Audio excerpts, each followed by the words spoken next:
Phillies lineup in just 7 meetings this season has seen a surplus of Mets pitching, enough to last a whole season. Each night, the New York starters have taken the mound and delivered with consistency and dominance matchup after matchup. Game 2 of the series at Citi Field doesn't get any easier, with the youthful DeGrom grabbing the ball.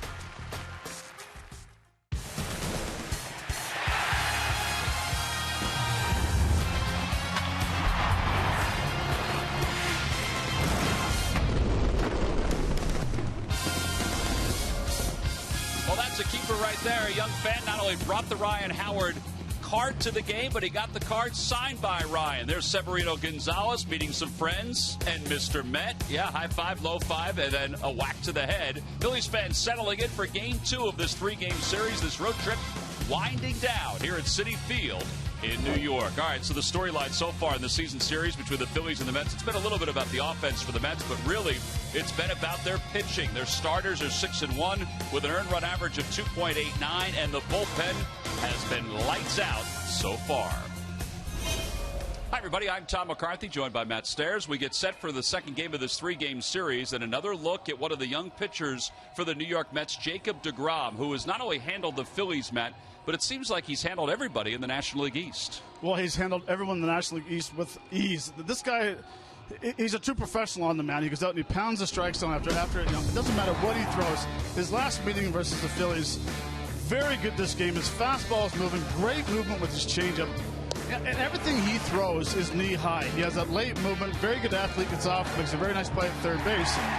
But when you have a young pitcher like that, learning to figure out how these hitters are going to hit, and you'd be able to go ahead with your game plan of fastball down the zone, mixing in some off speed. He's basically a fastball pitcher. And, you can see the numbers. First 7 starts last year, 0-4. No one thought he'd have a chance to become the Rookie of the Year. Well, guess what? He did. So now all of a sudden, over time, he's learning the game. He's learning how to pitch. He's learning different scouting reports, and a lot of hitters are not making the necessary changes to face him like he's doing to the hitters. Yeah, in fact, he hit a speed bump earlier this season, and then he made the adjustments, and it looks like he's back to where they would like him to be. Well, speaking of being back to where we would like him to be, that's Ryan Howard. The Phillies' first baseman has really put things together. Look at the numbers in the last 20 games for Howard. Well, it's amazing. It's amazing when you put the ball in play. Last 20 games, 3 walks, which is okay because we don't want the big man to walk, because what he does, he gets on base, he slows people down. We want him driving the ball, which he has done very well. May 3rd, he had a triple and a single versus the Marlins. All of a sudden, May 5th, he starts going on a roll, and he has not stopped since. What I like about it, watch his head. It stays down the point of contact. After he makes the contact, that is when he's going through his swing. And that's why he's getting that drive to left center, right center. Again, in Colorado, the head stays down, point of contact, driving through, and we know what happens. When he stands up straight, it's a home run. And it's a game against De La Rosa. You have to stay in there with your right side. Again, head down, through the ball, and that is his path right there, hitting that ball to left center, right center, and right field. It's a mistake pitch because you're right in front of stuff. But all of a sudden, when he gets going with that swing, and his swing's coming down this way, and the point of contact, his head's coming up, you know it's a good swing. Well, it's been a very good swing for the Phils. They hope it continues. He is now the foundation piece of the number 4 spot once again for the Phillies. So tonight it is Game 2 of this 3-game series. It will be DeGrom. He'll be opposed by Jerome Williams, who really needs to go deep into this game. He hasn't gone to the 6th inning in a ball game since the month of April, and he's going to have to deal with a couple of left-handed hitters, including Lucas Duda. Wow, what a home run he hit yesterday. In fact, all told, the Mets hit 3 home runs. Kadire was the second one, and there's the backbreaker right there, Wilmer Flores. We'll go to the Comcast Sportsnet studios when we return. Phillies baseball is brought to you by Citizens Bank. One deposit checking. Keeping things simple is helping you bank better. By Toyota. The Toyota Time Sales event ends June 1st. Hurry in today. Toyota, let's go places. By Xfinity, the official entertainment provider of the Philadelphia Phillies. And by Independence Blue Cross. Live fearless. Learn more at IVX.com.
Ryan Sandberg has given his lineup to the umpires. Let's take a look at it. It's brought to you by Xfinity, the official entertainment provider of the Philadelphia Phillies. Well, it's pretty much the same lineup as yesterday. Revere, Galvis, and Utley, followed by Howard, Franco, and Sizemore. Odubel Herrera bats 7th. Carlos Ruiz hits 8th.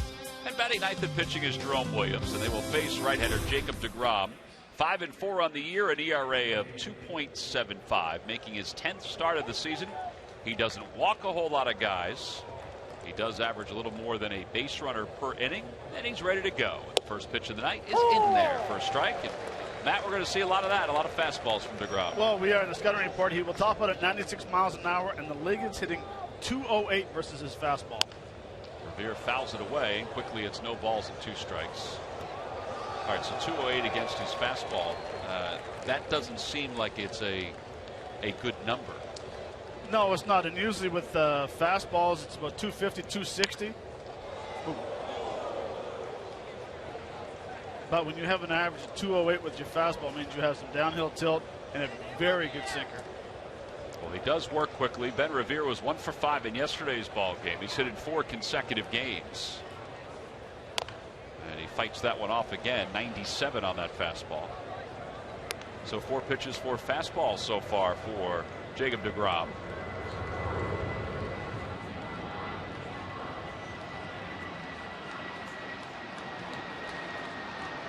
Ben Revere is 0 for 9 lifetime against deGrom.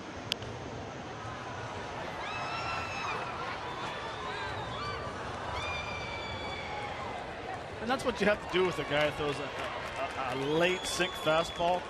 You have to battle and keep on fouling off close pitches, and hopefully he makes a mistake and make him pay for it. Throws his first breaking ball of the night. It's 1 ball and 2 strikes. Ben is 3 for 20 against the Mets this year, hitting just a $150 against them.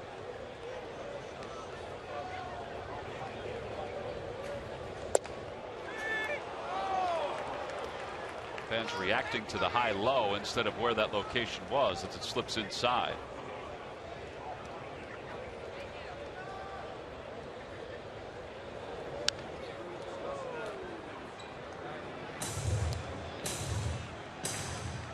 Guess I better change my scouting report. He will top out at 97.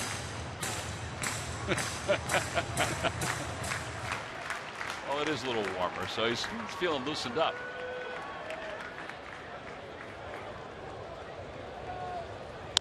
And Revere lines one toward the alley in left center field. It'll drop for a base hit. Cut off by Kadire, and Ben is aboard. That's a 5-game hitting streak. Oh, that's a heck of an at-bat right there.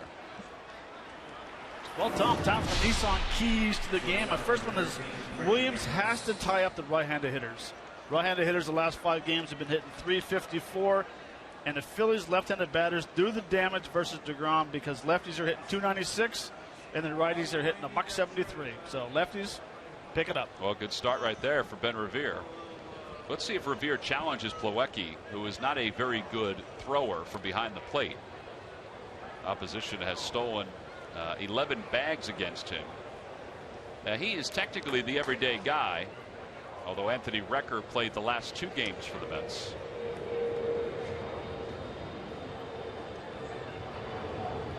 Galvis takes low. It's 1 ball and no strikes. History tells us that the home plate umpire Ron Culpa has a pretty good strike zone.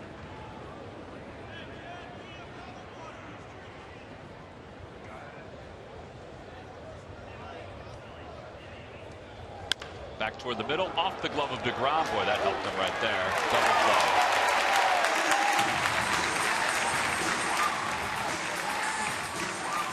They're going to say 1-6-3 double play. The deflection by deGrom. I don't know, Matt. I don't know if that would have gone through the middle or if it would have been even easier, but that ball was hit pretty hard. Well, it was hit pretty hard, but I think it still would have been a double play because both the middle infielders were still going towards second base. Just looks better, I guess, the 1-6-3 deflection. Yeah, because he gets an assist. Fielding percentage goes up.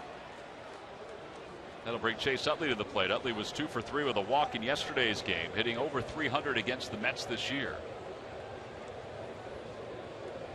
Flores took a pretty good spike in the leg from Ben sliding in hard.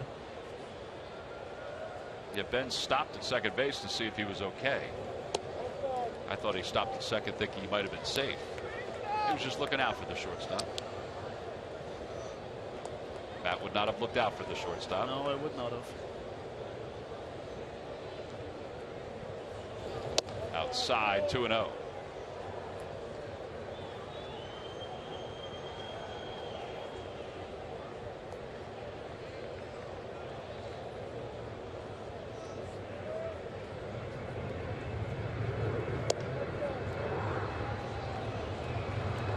Say outside barely? Yes.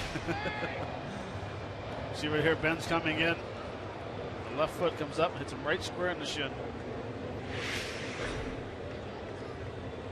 Utley takes it. It's 3-1. Well, the descriptive Ron Kupfel's behind the plate. Vic Carapaz's at first. Toby Basner's at second. And Larry Vanover's around at third. 3 balls, 1 strike to Utley. And he fouls it away. It's 3-2.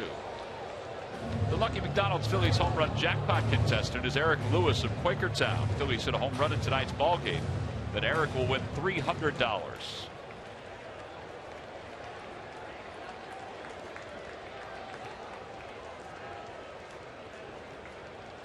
3 balls, 2 strikes to Chase. And he lines it toward left center field. That'll drop for a base hit.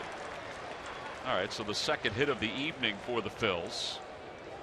And Utley is now 3 for 4 in this series. And here's Ryan Howard.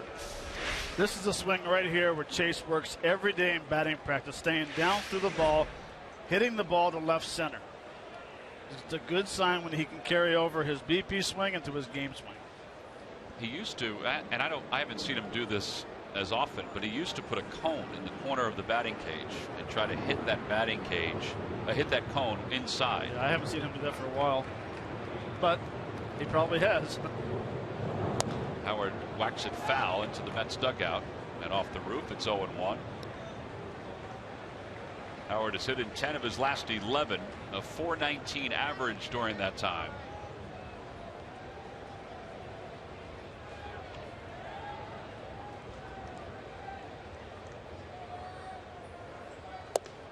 Out front, it's 0-2.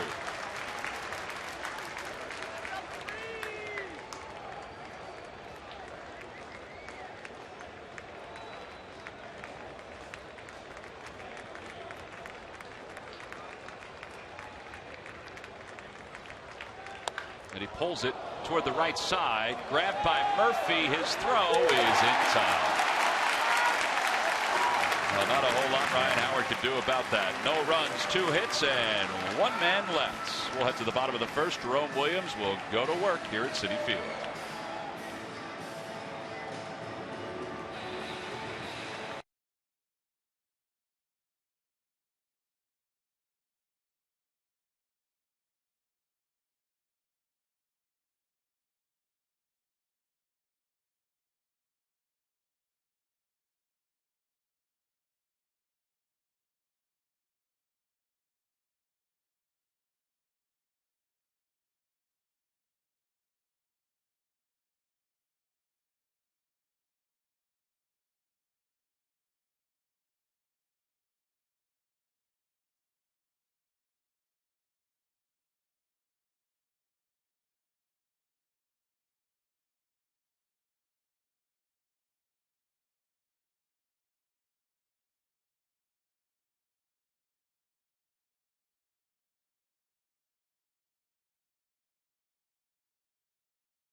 For tonight, it's brought to you by Xfinity, the official entertainment provider of the Philadelphia Phillies. It'll be Granderson Lagares and then Lucas Duda, followed by Daniel Murphy batting cleanup, Michael Kadire hitting 5th. Wilmer Flores, the shortstop, will bat 6th. Eric Campbell starts at 3rd base. He'll hit 7th. Kevin Plawecki, the catcher, will bat 8th, and batting 9th and pitching is DeGrom. And they will face right-hander Jerome Williams. 3-4, an earned run average of 5.44.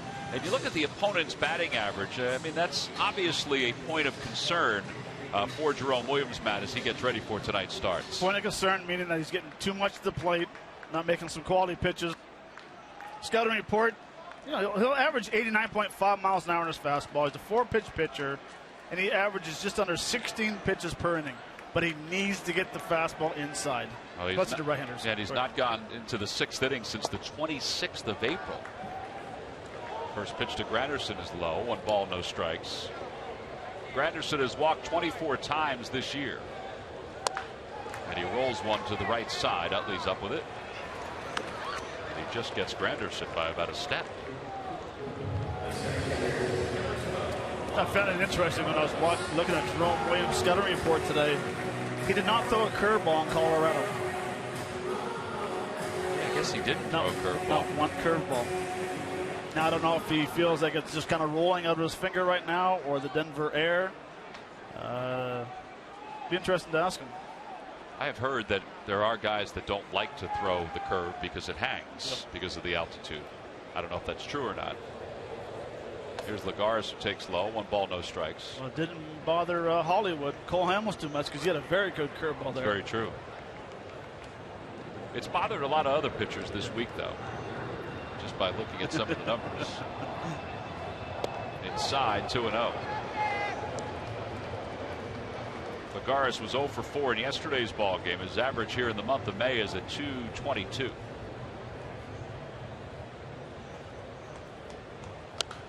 Pumps it up foul behind the plate, out of play. During the 2015 season, Turkey Hill, the official ice cream of the Phillies, will contribute $100 for each Phillies victory and 5 cents for each Cardiac Phillies Grand Slam ice cream, sold to support the Phillies youth baseball and softball programs. Good changeup, 2-2.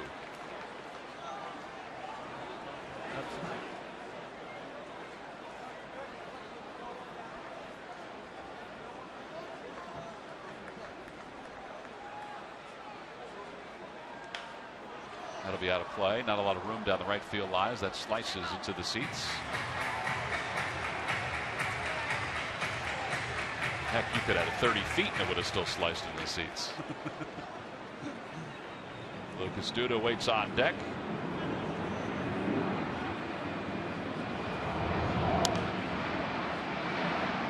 It would be interesting to see what this ballpark does percentage-wise for your average of balls that are hit down the line foul. That would be in play in a lot of other ballparks because there's not a lot of foul territory. No, this isn't as tight as Wrigley Field, but it's one of the tightest ones in the National League. I mean, usually the National League you get, what'd you say, Matt, about 6 feet between foul line and wall? Yeah, about that. Usually. Depends if you're in Oakland or not. Well, that's true. 77 degrees, perfect night to wear your hat with the pins on it. A little low, 3 balls and 2 strikes.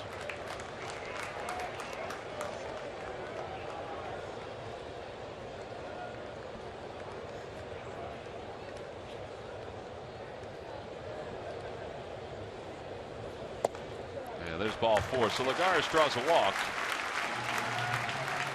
And that brings Lucas Duda to the plate.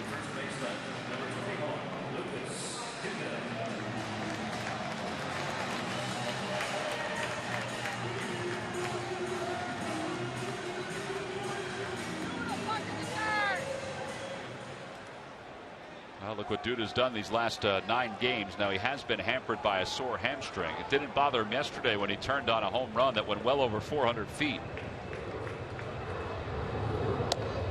And he misses outside, 1-0.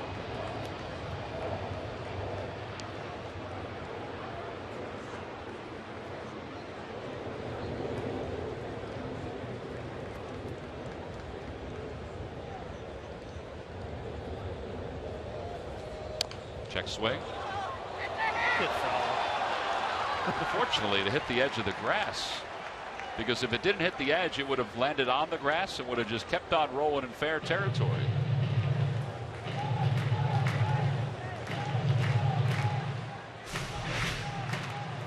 Right on the edge of the grass, right there. Kicks it to the left. eventually. But Duda would have took that hit all day long. Absolutely, with the overshift on.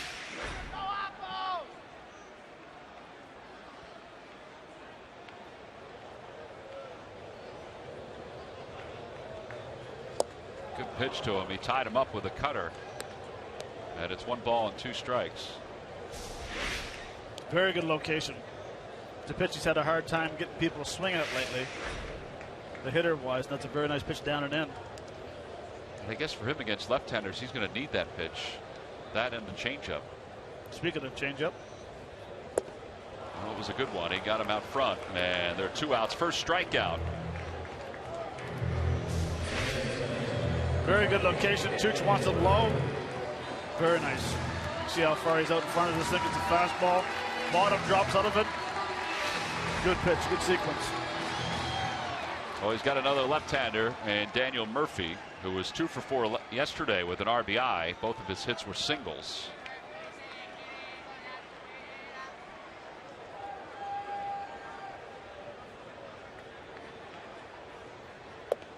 Inside and low, 1 ball, no strikes.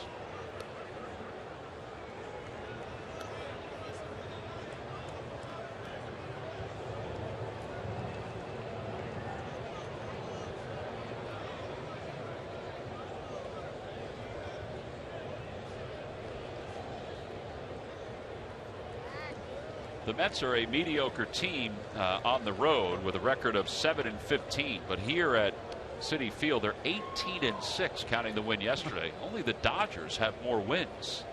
Dodgers are 20-6 at home, but 7-15 on the road. 1 ball and 1 strike to Murphy.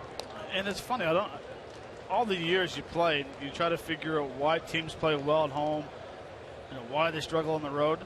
There's no answer for it. It's just baseball. Doesn't make sense. Yeah, because guys basically have lived out of a suitcase for most of their careers. I mean, there is a little stability when you're at home, but still. Down the left field line, Revere peaks, now settles under it, and the inning is over. So not a bad inning for Jerome Williams. No runs, no hits. He leaves Lagares after a 1-out walk. We'll move to the 2nd inning here at Citi Field.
Bank is this Sunday, and all fans 14 and under receive the Kids Bucket Hat.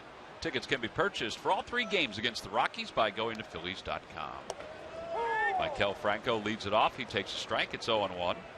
Franco hitting .233 with a home run and 2 runs batted in. And it's 1 ball and 1 strike.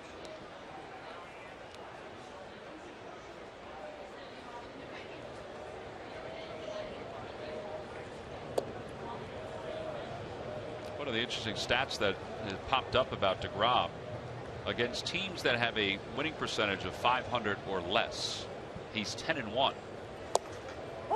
Teams that have a winning percentage of 500 or more, or above 500, I should say, 4-9. So he's kind of feasted on the teams below 500. Now he's got stuff that can get anybody out, so you figure that will change as his career moves on.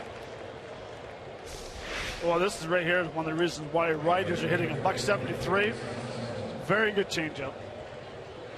Good late movement. It's interesting, though, that stat you just said. I look at that on Baseball Reference a lot. You look at what a pitcher is against the best teams in the league, and sometimes it doesn't show anything. Sometimes it shows what you expected. I was a little surprised by that. I mean, it's a very small piece to look at because he's only been in the league for 2 years. 1 ball, no strikes to Grady Sizemore, who was 0 for his last 12.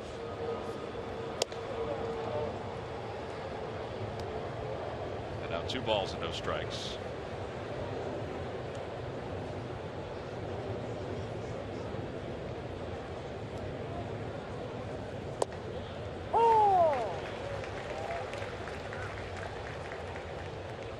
Look on Grady's face, I do believe he thought that was a little low.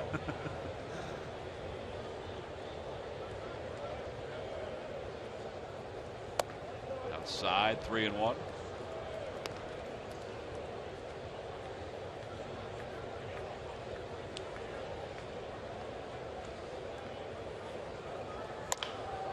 Over toward first, a foul ball. I like when home plate umpire Ron Kolpa is behind there. You don't have to ask him where the pitch is. He will tell you. Ball low, just a bit outside. So, okay, well, he's giving me about 3 or 4 inches outside.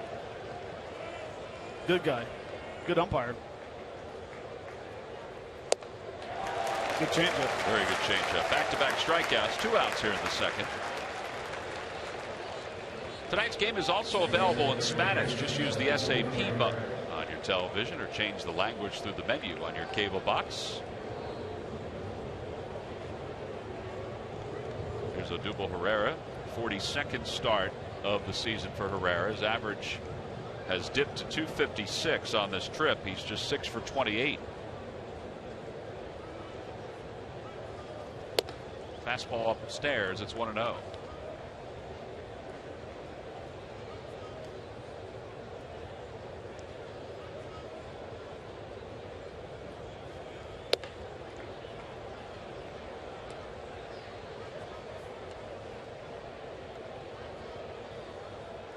Amazing his stance, how it's changed from day one that we saw him to now.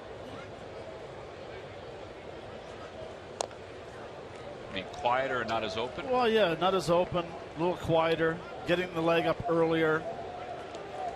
Be interested to see when he starts hitting again, which he will hit because he's a good hitter, if you go back to the old stance or not. And I wonder whose idea that was to quiet it down a little bit. Murph's, you think? Murph is down near the dugout all the time. Murph, you giving hitting points down there?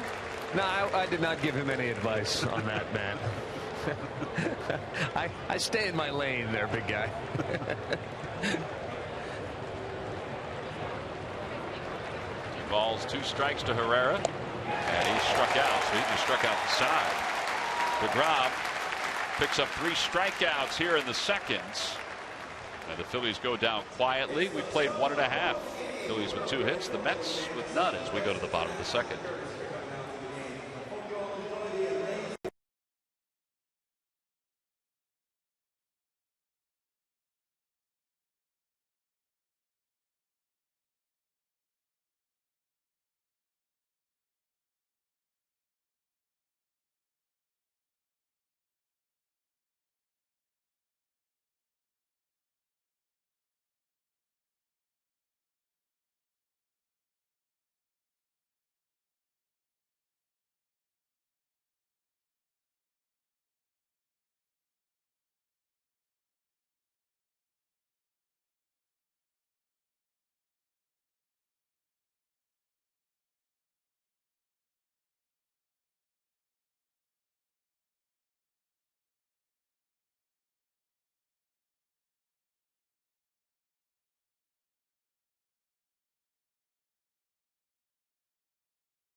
good grades, a 3.0 GPA or higher, which is a B average or higher, in the classroom, or if you are a current high school sophomore or junior, tell us in a 500 or less word essay how you are having positive impact in the community by exercising social justice and responsibility.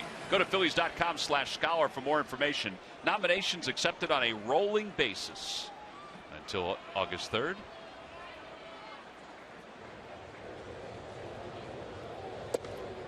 Michael Kadire takes inside, 1 ball and no strikes.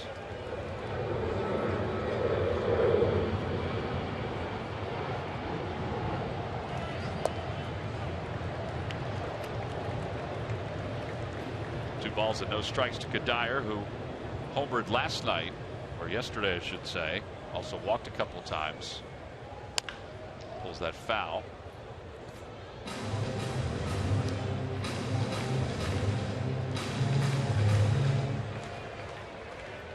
He might be part of the reason why the Mets are successful here at Citi Field. He's hitting over 300 here and 195 on the road. Another good changeup, and it's 2-2.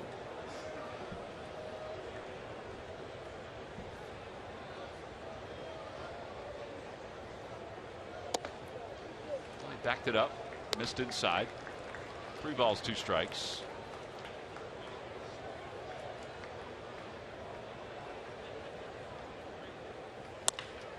Off the glove of Williams. Utley's got it. And there's 1 away.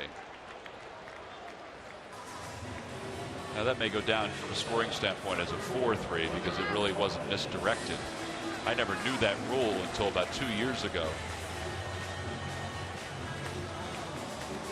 Nope, they've scored at 1-4-3. So 1 away. Wilmer Flores is the batter.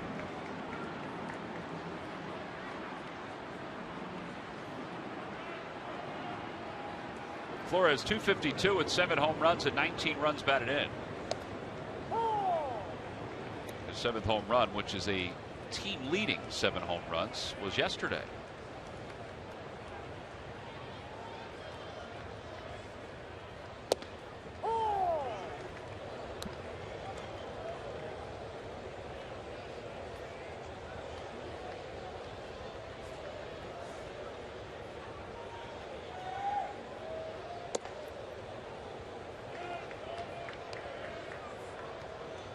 The home run he hit yesterday was a straight top hand swing. Point of contact, rolled that right hand over, just like that. Caught by Franco over third, and there are 2 outs. Eric Campbell's coming up. Let's check in with Greg Murphy. Murphy. All right, thanks a lot, guys. Well, you have talked about and documented Jerome Williams' struggles in the month of May. Certainly different than what he was doing in the month of April so far this season. And one number that kind of jumps out at you is that he is averaging 1 less strikeout per 9 innings in the month of May than he was in April. And part of that might be because of the ineffective use of his changeup. You see there, in 45% of his strikeouts in April came on the changeup. Just 25% in the month of May have come on the changeup, and also swinging and missing a lot less at the changeup as well when it is in the zone, our opponent's batters. So it's something to look at. Now, we did see a good sign earlier in this game. Lucas Duda in the first inning swinging and missing and striking out on that changeup. So hopefully, guys, that is a sign of good things to come for Jerome Williams in this game and as he goes forward. Well, it is, Murph, and one of the big things with his changeup is I'd like to see that 8 to 10 mile an hour difference from his fastball. You know, his fastball is around 89, 90, 91 miles an hour, but his changeup's being a consistent 85, 84 miles an hour. So it's hard to hit a changeup if you're throwing it 80 miles an hour and your fastball is 90, because it's hard to determine the velocity of the ball. But so far today, his changeup has been going down pretty good. Yeah, not only the one to Duda that Murph was talking about, even Granderson. And a call, strike 3. Campbell down looking. He's now 0 for his last 21. A 1-2-3 second inning for Jerome Williams. So he is off to a good start, and that's a great sign for the Phillies.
section for all the information, and please submit your answer on the subject line. All right, the question is, what pitcher holds the Mets record for the longest scoreless streak, Matt? What pitcher holds the record for the longest scoreless streak for the New York Mets? We'll go to the top of the third. Let everybody think about that. Carlos Ruiz will lead it off. Carlos 0 for 4 yesterday with a couple strikeouts. See what he's done against DeGrom during his career.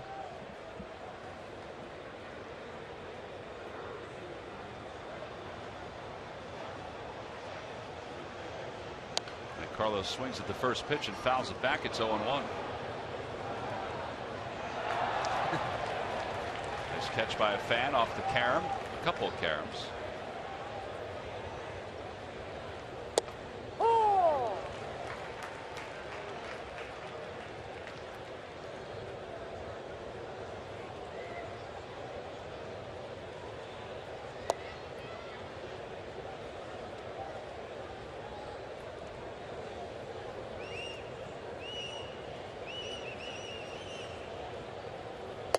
High, 2 balls, 2 strikes.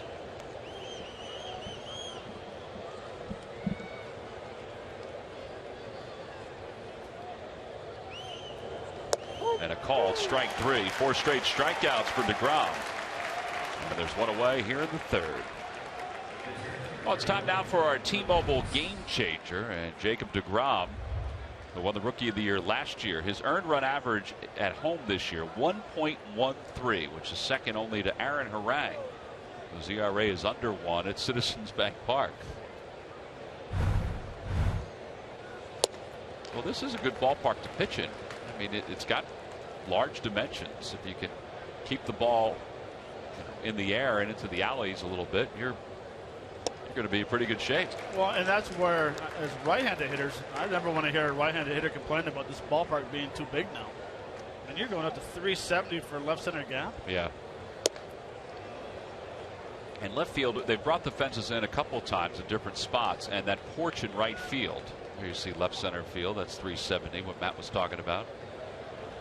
Swing and a miss, and that's 5 straight strikeouts for DeGrom. And in right field, we mentioned there's that porch that hangs over. That's sort of the deepest part of right field. Now that's pretty far still out there. Well, right it is, and I would say for hitters, it's a right-handed hitter's ballpark. Flores, I mean, we saw the home run yesterday, top hand, roll over, home run to left. Boys, if I was a right-handed hitter, I'd be getting right on top of the dish, stepping in the bucket, and letting it fly.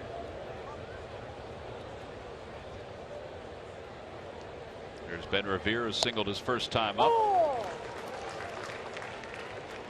Somebody's got to knock this guy out of his rhythm right now. Yeah, we need a base runner.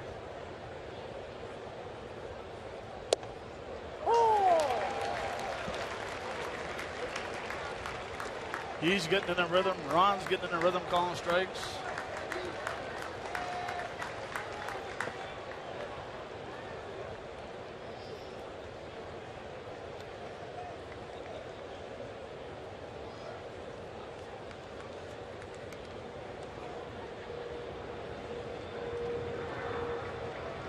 One-two pitch coming to Revere, and he grounds it foul. Ben needs to have the kind of at-bat here that he had in his first at-bat, where he fouls a few pitches off. You know, DeGrom's at 49 pitches, and part of that reason is because of Revere's at-bat in the first inning.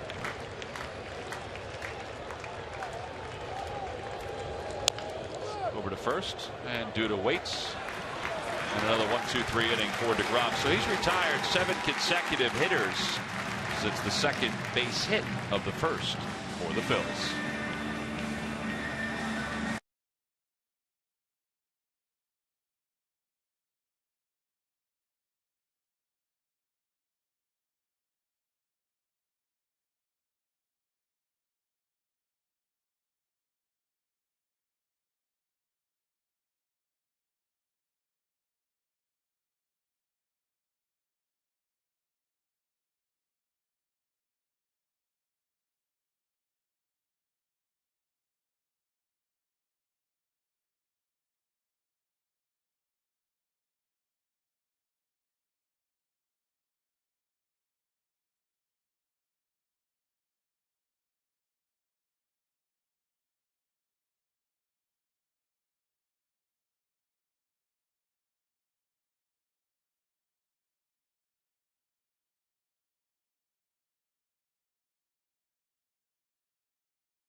at ChevyDealer.com. And by McDonald's. Try McDonald's new sirloin third-pound burgers. Choose from 3 varieties at $4.99 each.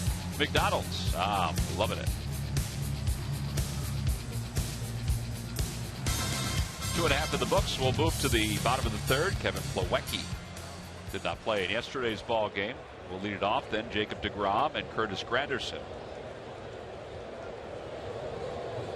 facing Jerome Williams. Last outing, Jerome went 5 innings, 8 hits, 5 earned runs, 3 walks. Phillies wound up losing that game to the Rockies 7-3.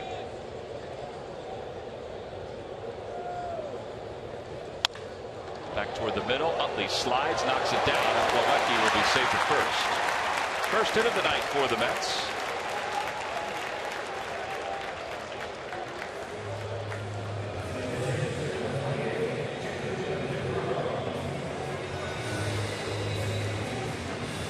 So now deGrom is coming up. Now deGrom is a pretty good hitter for a pitcher. But this is a sacrifice situation. I do believe. 278 hitter. You would think, unless they're relying on maybe do a hit and run. Former shortstop in college. Was not converted to pitcher until his college career got underway.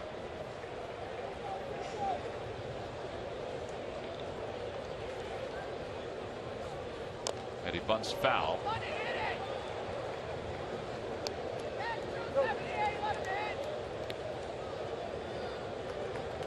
Tim Tuffle in the third base coach's box.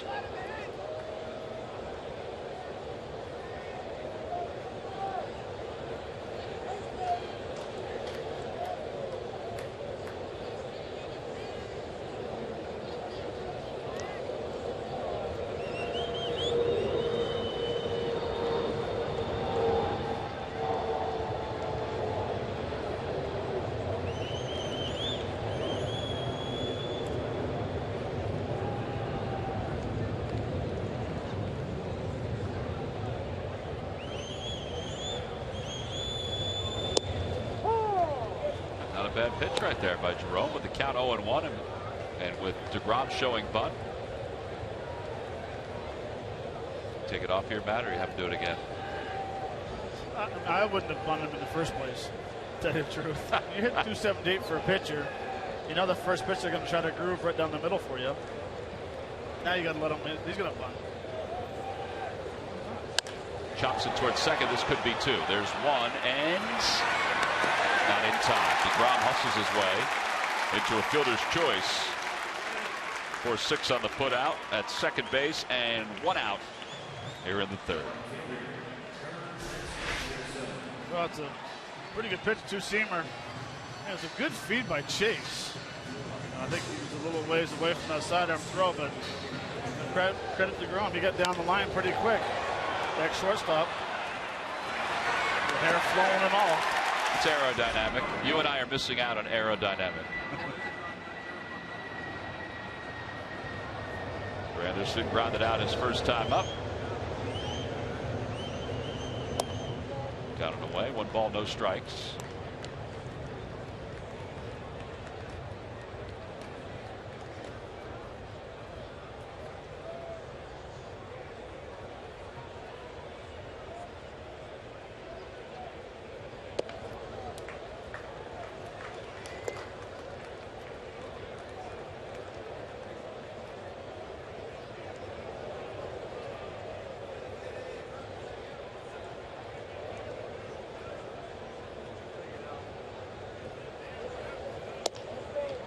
All right, 3 straight out of the strike zone now to Granderson.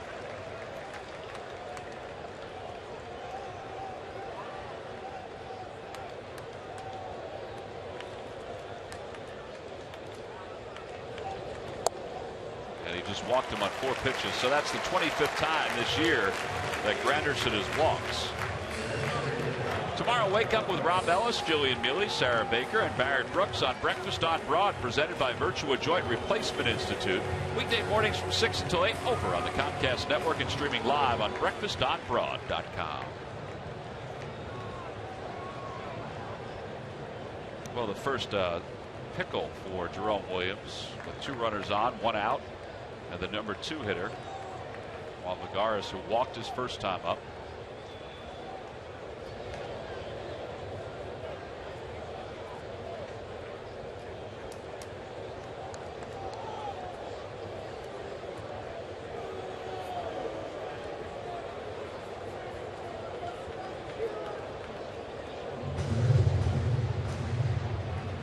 Larry Boa trying to align the defense.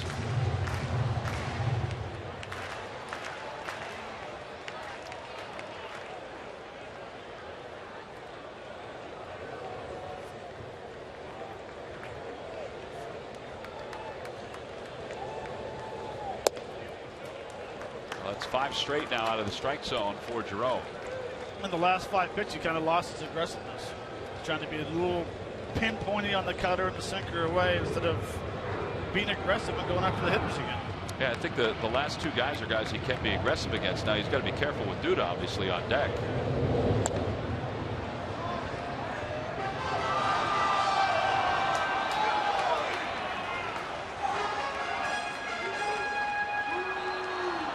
One ball, 1 strike. That wasn't a very good play by that fan. Well, which one? It bounced off 3 different fans. It almost became a very tough situation because somebody almost leaned onto the railing. Over toward third and backhanded by Franco, and he gets to the third base bag in time. Well, an excellent decision by Franco, because I don't know if he would have thrown Lagares out at first base from where he was. No, I don't think he would have either. Very heads-up play, knowing who's running on the bases. He goes quite a bit to his right, comes back on the ball, and realizes right there, I got to get to third, and plenty of time. See right there. It's always nice when you get pitchers running around a little bit, slide, tires them out, the legs get tired. Had a leg out that fielder's choice. Fielder's choice. Well, now Duda, who struck out his first time up.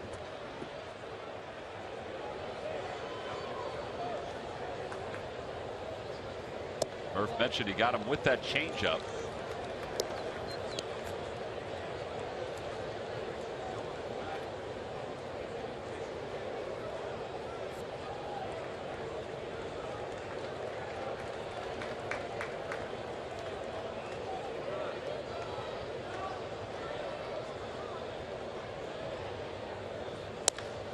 Base hit through the hole on the left side. Running third, Eddie from was Granderson.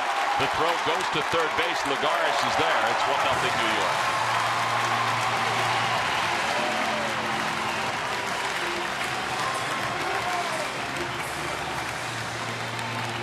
Well, so much for the shift. I mean, the numbers dictate that Duda is going to pull the ball more often than not.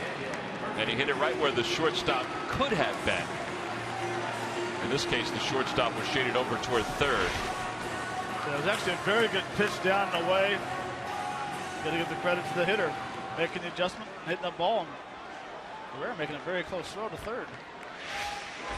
Yeah, in fact, that's why I hesitated saying that the Mets would take the lead, because of that throw going over to third base. If the tag at third was in time before the runner scored, the inning would have been over.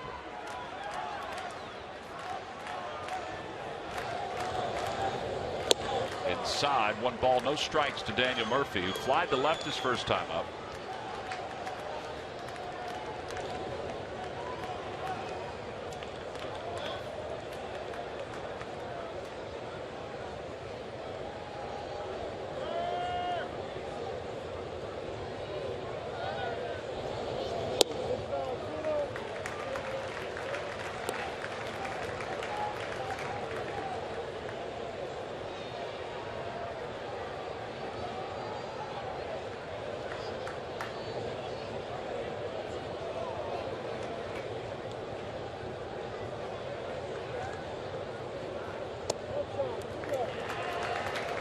With you though, Matt, I think he's lost his aggressiveness in this inning for one reason or another. I mean, you and I have never pitched to know what it's like to lose your aggressiveness or to outthink yourself, but he definitely has in this third. But you notice it though. Yeah. Now ball 4 will load up the bases for Michael Kadire.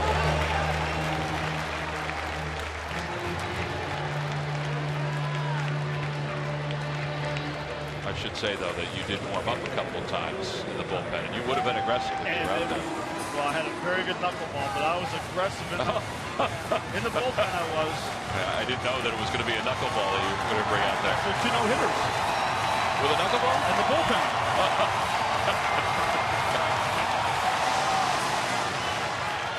Well, Cuddyer was retired on a ground out. Bob McClure now will head out after Ruiz came back from the mound. He tells the infielders to stay put. He's telling Franco to stay. He's telling Howard to stay. Although Ryan's going to come over anyway. Interesting. I know it's hard to believe. I mean, the great frame I have and my build is. But I was drafted as a shortstop. I knew that. Pitcher. Didn't know that part. I knew shortstop. Never had a chance to play either position in the minor leagues. Imagine how your life would have changed if you were a shortstop. Yeah, big time. I would never have made it to the big leagues. Bob McClure, after a quick conversation with Williams, it seemed like he just wanted to do the talking and have nobody else in earshot except for Ruiz. Cuddier's up. First pitch is in there. It's 0-1. I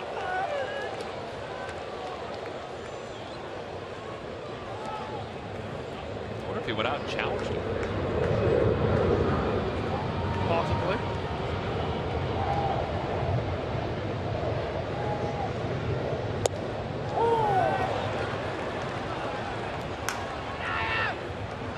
Sorry, to Major League Scoreboard, the Pirates are shutting out the Marlins 4-0. Neil Walker's hit a 2-run home run, top of the third.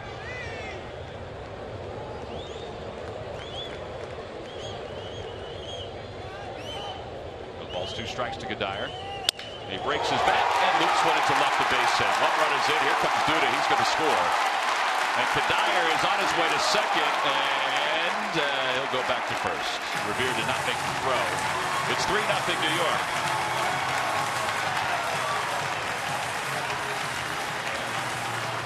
Well, he shattered his bat.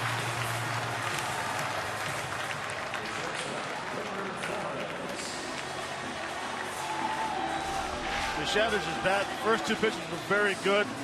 Tooch wants that down the zone. It's a 2-seamer up. It did shatter the bat, but it was up in the zone and be able to muscle it over the third baseman for another 2-0 knock.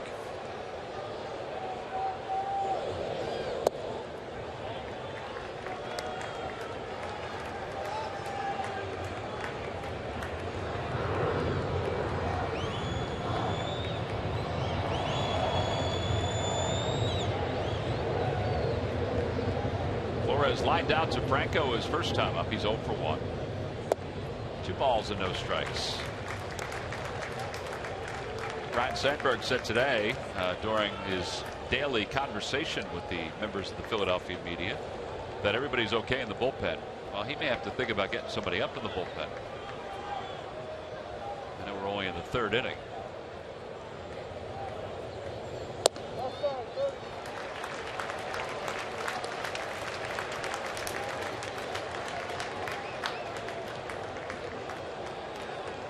Splits are not good. The total pitch count in this inning not good, 24, and then 3 runs have scored.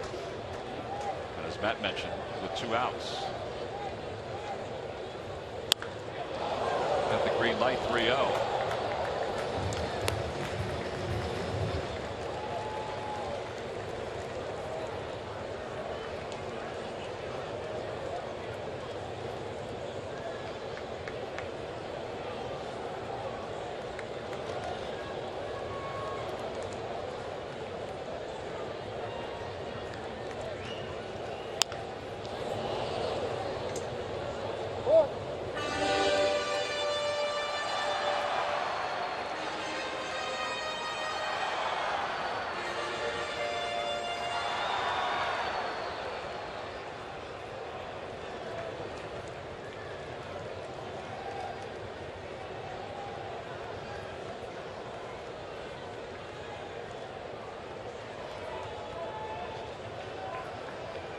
Runners will be off. Here's the 3-2 pitch.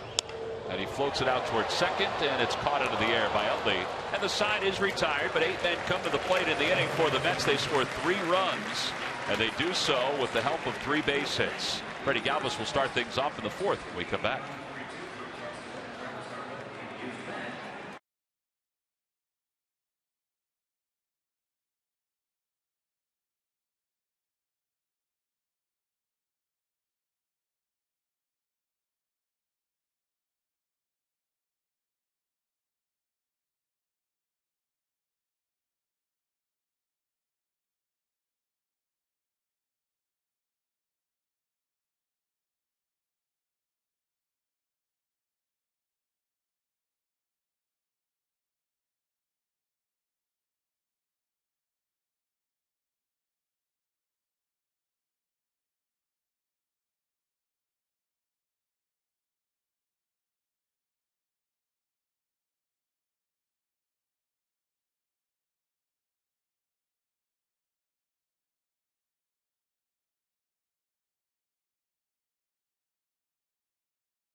Prices on kitchen disposables, consumables, smallwares, and so much more from your new restaurant partner, who but WB Mason. Phillies trailing at 3-0 as we begin the top of the 4th. It'll be Galvis, Utley, and Ryan Howard, 2, 3, and 4. Jacob deGrom has allowed just 2 hits, both in the first inning. Since that time, he's retired 7 in a row. 5 of the 7 have been strikeouts.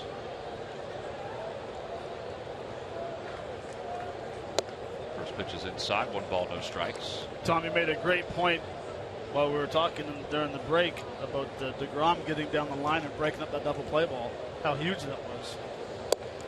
Yeah, because we saw how fidgety Jerome got when he was working from the stretch instead of the windup. If he had gotten the double play, then he would have been back to the windup. That's a tough strike, but it's 1-2.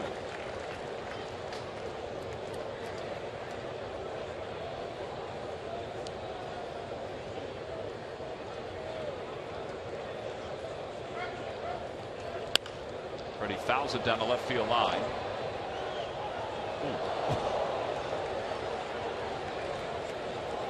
Some tough ricochets. Yeah, really tough ricochets. That guy right there. Whoops. Rangers fan. Yeah, he's upset about a number of things. And a called strike 3. Galvis down looking. 6 strikeouts for deGrom. And Chase Utley will be the batter. Fastball away, and I don't think Freddie agrees. Maybe just a little outside. It's in the great view right here. It's outside.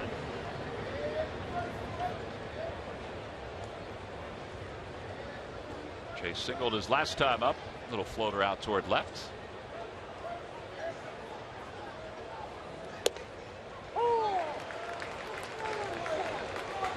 Ron Culpo off with the mask, and Ryan Sandberg up to the stairs of the dugout.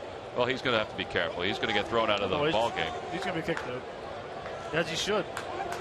Get your money's worth.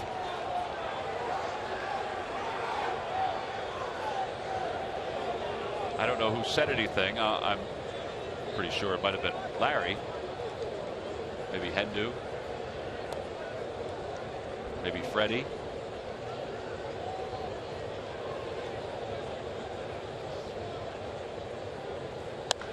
Fly ball down the left field line. And Kadire says he has it. Now there are 2 outs. This is amazing, though. Every time I see the umpire turn toward the dugout, I think it's Mo.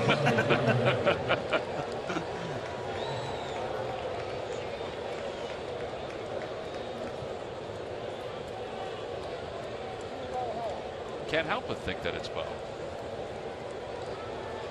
At some point, it may be.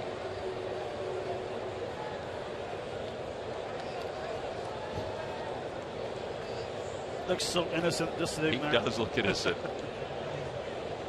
2 away. Ryan Howard grounded out his first time up.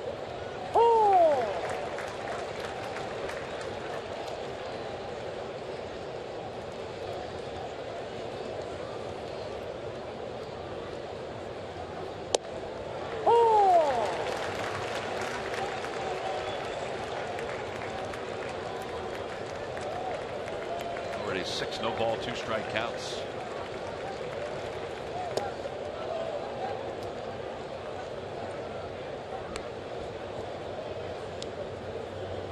He's thrown 60 pitches so far, and 41 of those pitches have been strikes.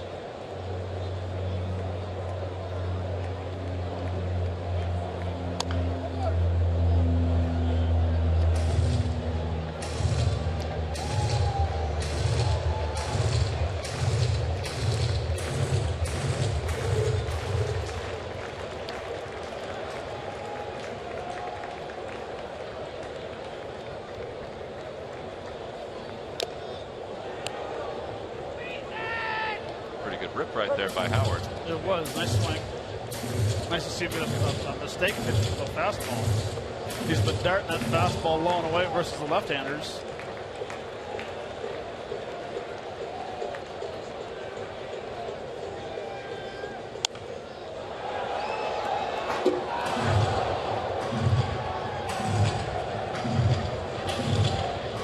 One of the scouting reports I read, Matt, said that DeGrom is deceptive. Would you agree with that? I would. Tall, lanky, all arms, all legs. And a high fastball coming and missed. The 7 strikeouts for Jacob DeGrom. Quickly becoming a fan favorite up here in New York. He's retired 10 consecutive batters, and of those 10, 7 have gone down on strikes.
Hurry in today. Toyota, let's go places.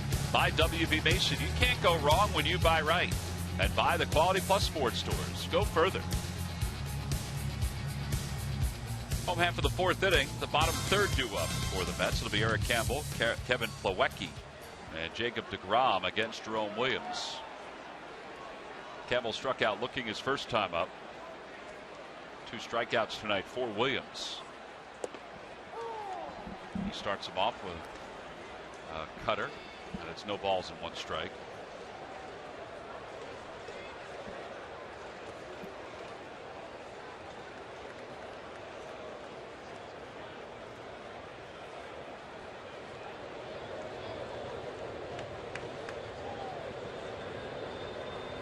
Outside.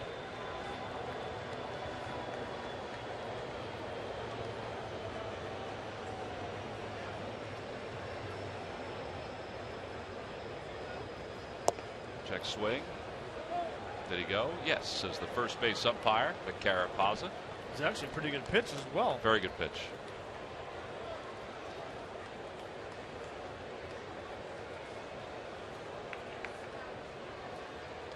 Tried it again.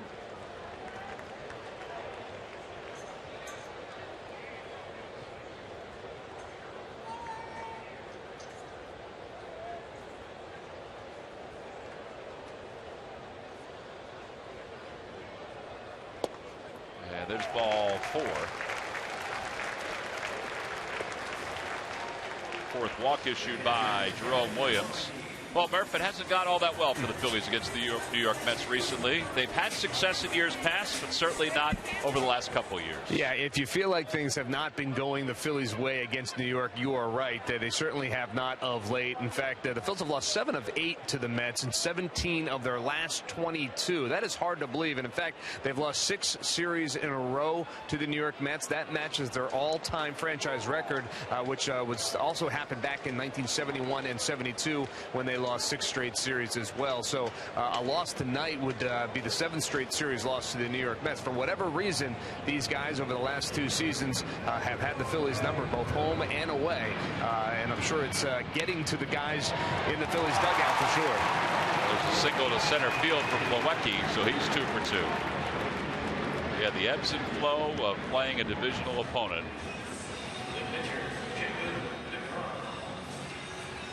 We showed it during the outset of our telecast.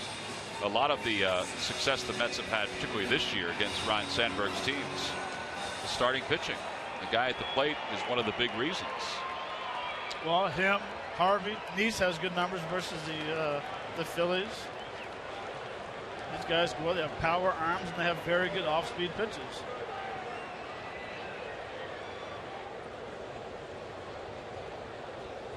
With nobody out, DeGrom. See if he's up there to square. He should be, and now he does. Takes inside. 1 ball, no strikes.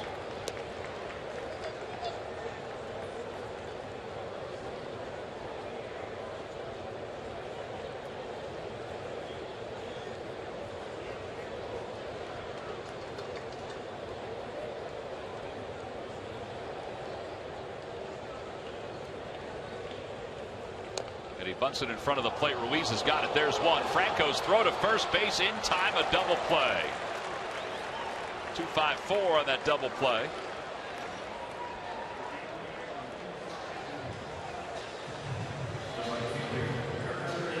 They caught a break right there. Sure did. Bunt goes right off the home plate, comes straight up. DeGrom doesn't run this time, thankfully. Makes it a very easy 2-5-4 double play.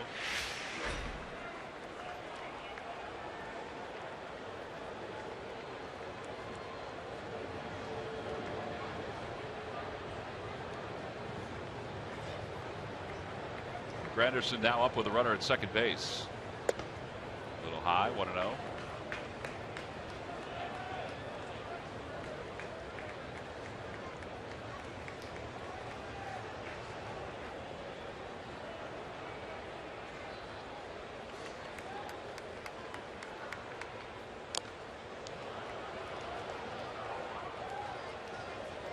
To get out of this inning without allowing a run would be huge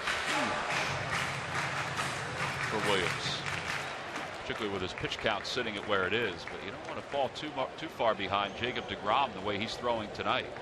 Great point. 3 runs is not insurmountable. Fly ball right center field. Herrera sprints back toward the track and makes the catch. It wasn't pretty, but he was able to grab it for the final out, and the side is retired. No runs, 1 hit, and 1 man left in scoring position.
been all about the strike throwing of Jacob deGrom. Well, we're all talking about his power arm. We got a very good fastball. Nice slider working right now, keeping the hitters off balance. There's another fastball right to Freddie Galvis. Pitching with a lot of confidence. High cheese right there to Ryan Howard. So we need to get him out of his comfort zone and get him in the stretch. Yeah, they've got to get a base runner or two. As we begin the top of the 5th inning, the Phillies trail at 3-0. It'll be Maikel Franco, Grady Sizemore, and Odubel Herrera.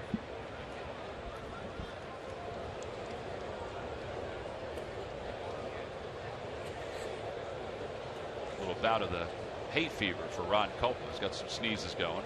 If you see Ron Culpa, just say God bless you. He's ready to go. I don't think Freddie's going to say God bless you. Nope, I don't think so. He might say salute. Here's the first pitch to Franco, and it's in there. It's 0-1.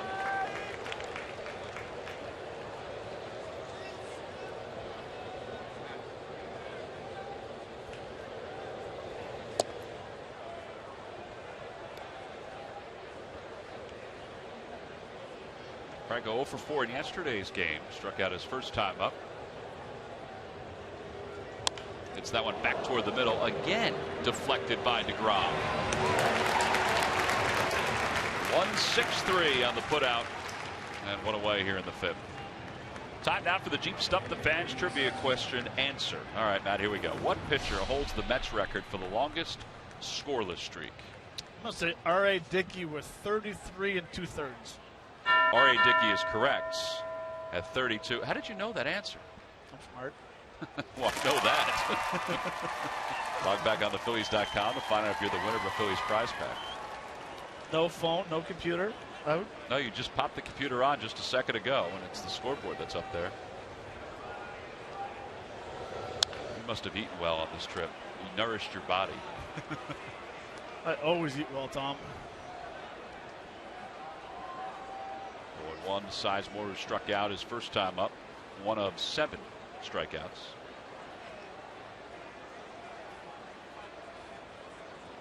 And a line drive base hit into right field. So it's the first hit since the first. And it's a string of 11 in a row. It's probably the first mistake since the first. Probably the first mistake he's made today on an off-speed pitch, leaving it up in the zone. Well, that's the thing. He can't live consistently up in the zone. Right, and then the last two, and coming into this game, the last 2 starts have been very well. deGrom down in the zone. He's given up some home runs this year because early in the season and in spring training he was living thigh high with a fastball. Yeah, he's a power pitcher, but he's power pitcher down, not up. Exactly. Here's Odubel Herrera. He struck out his first time up. That's in there. I mentioned how deGrom was a shortstop when he was in college.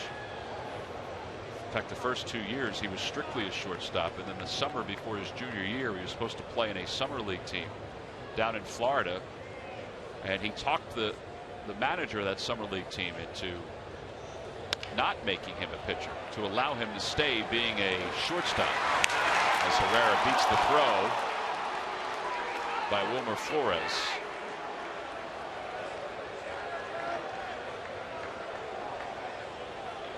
Terry Collins thought about looking at it. I thought the Phillies might look at what happened at second base, whether Flores stayed on the bag or not. I see here he got jammed pretty bad.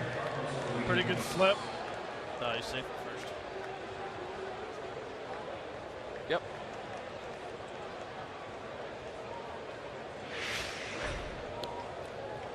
So Herrera's aboard. Here's Carlos Ruiz, who struck out.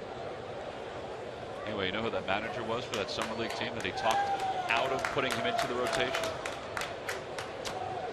Is this another stump question? Well, he's managed in the major leagues. In fact, we just saw him a couple of years ago in Washington. Regelman? No, Davey Johnson.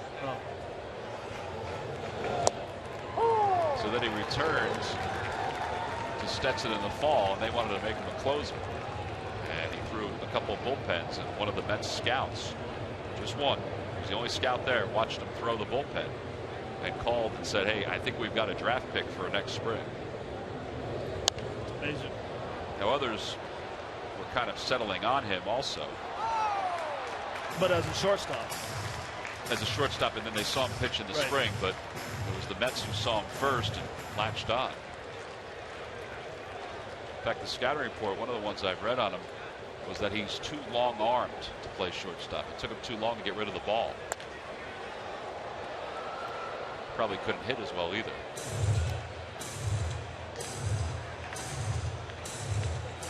Makes sense, I guess. Cal Ripken Jr. was a tall shortstop.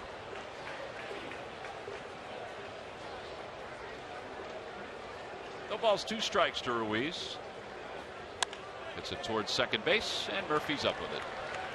So the Phillies do get a base hit here in the 5th, but leave a runner over at first. We played 4.5 on to the bottom of the 5th inning. Phillies still trailing 3-0.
It's an action program recognizes nonprofit organizations that are making a difference in our communities. Congratulations to our latest champion, Philadelphia Academies. To learn more, visit citizensbank.com/community. At Citizens Bank, we want to help you bank better. So the next time you have a question about money, don't keep it to yourself. Ask a citizen. Bottom of the 5th inning. The Mets lead at 3-0. They scored 3 runs in the 3rd. Mets came into this ball game 2.5 games behind the Nationals in the division at 25-21. The Phillies came in 9 games behind the Nationals at just a half game ahead of the Miami Marlins. Good breaking ball. It's 0-1. Was that the first curveball he's thrown? Yes, it was. Came back with an off-speed pitch.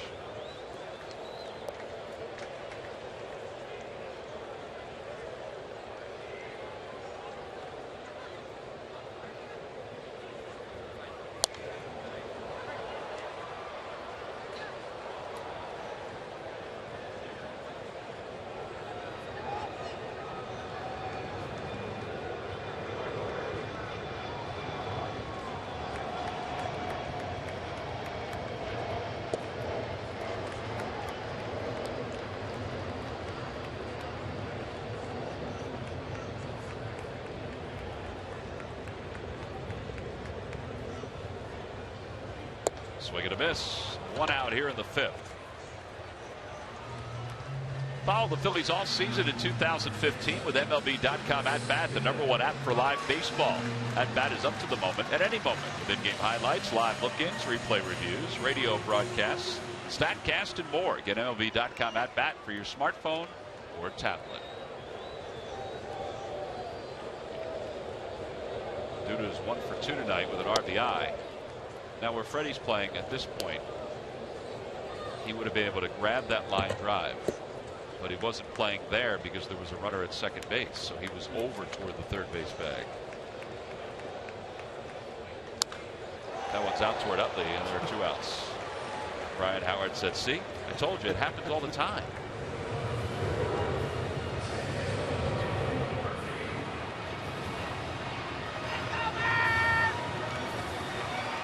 But it would have to be frustrating as a hitter. I mean, he didn't square that ball up. He hit it pretty good. And, I mean, you lose a hit. Ryan Howard was unbelievable in the first inning. Yeah, Murphy made a very good play on it. Yeah. And it doesn't help that they're two big gentlemen that don't run the greatest. Off the mound, Galvis takes a nice hop behind the bag. Boy, Jerome Williams and the Phillies really needed this kind of inning. It's his second 1-2-3 inning of the night. On to the sixth. The Phils now in search of a little offense against Jacob deGrom.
Ryne Sandberg's everyday lineup.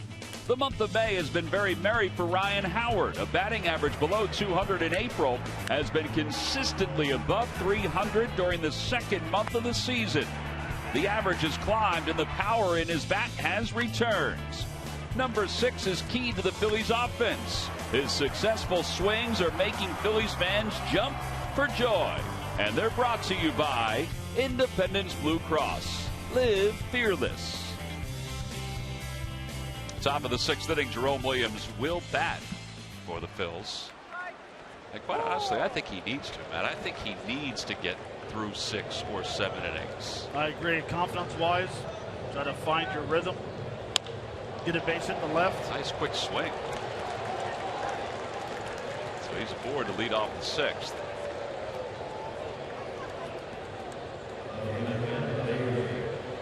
And that'll bring Ben Revere to the plate. You know, pitchers get to first base and they say, seriously, I mean, boys, it's not that hard. And then the pitchers are sitting on the hitters are sitting in the dugout going, really? All he sees is fastballs. You know what they can come back with right now? Which one? Any of them. Oh! Hey, listen, we're down 3-0. We need runners. We need runners. 0-1 to Revere. He's 1 for 2. He singled his first time, grounded out his last time.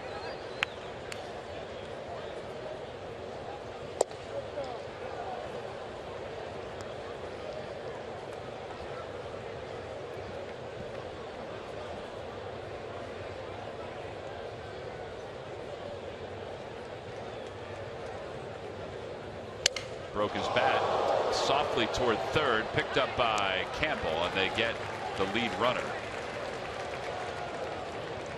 Well, the top of the bat went farther than the baseball on that one. 5-4 on the putout at second base. And a fielder's choice. Fastball inside, and actually it was a pretty good base running by Jerome Williams. I thought actually Jerome was going to beat the throw to second base. I couldn't tell where the ball was going. Yeah. From here. I didn't know if it was going out towards short more or if it was just going to die where it did. Didn't have the distance. No. Fly ball to center field. And Lagares sprints back.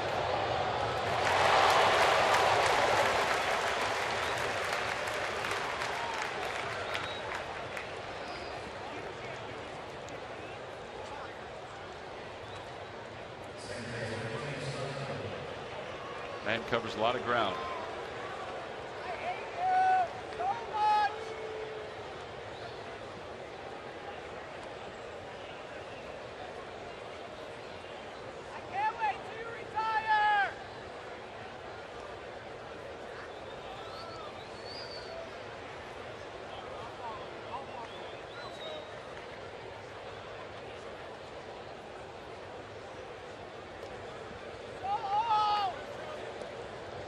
I like watching how the outfielders set up.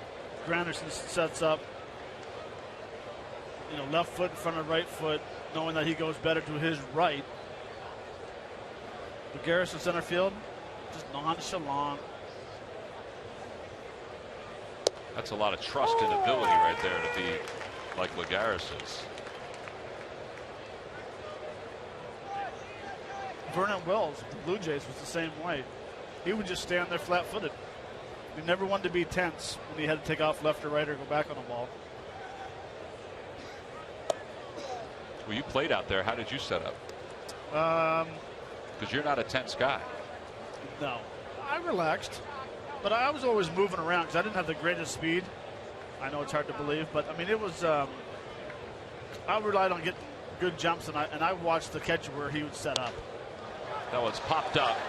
Campbell, the third baseman, in fair territory. Side is retired, so the Phils get a leadoff base hit, but Jacob deGrom doesn't allow anything else. They leave one as we go to the bottom of the sixth.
Most exciting lineup ever. ShopNissan.com and by Xfinity, the official entertainment provider of the Philadelphia Phillies. Bottom of the sixth, and Michael Kadire will lead it off for the Mets. They lead it 3-0. They scored 3 in the third. And Jerome Williams trying to get through the sixth inning for the first time since the 26th of April. Line drive base hit to left. Second hit of the night for Kadire.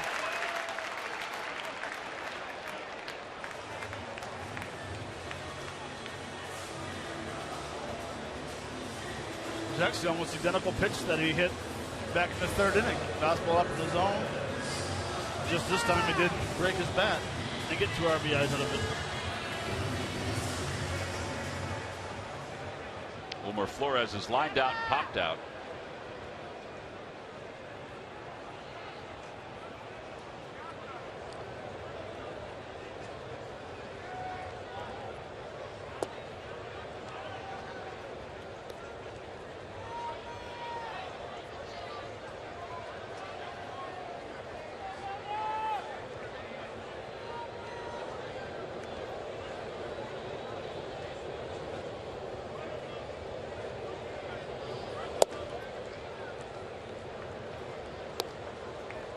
So to Major League Scoreboard, they're dodging the rain out in Chicago. The Cubs lead the Nationals 1-0. That one's in the bottom of the fifth inning.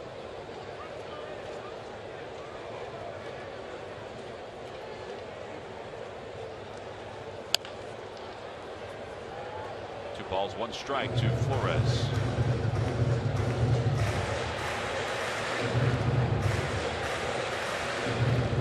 Flores to me looks like he has become a dead pull hitter. And the reason why is by looking at his hands, the way he grips the baseball bat, that top hand is turned over. You know, when you're a kid, you're supposed to line up the knuckles. Yeah. His top hand is wrapped, meaning he wants to get out there and he wants to hook everything. That's one thing they teach kids, you know, they'll get all those knuckles, get all 4 knuckles in line, all 8 knuckles. And you can tell the way he's set up with his right arm and his hands pointing right towards you.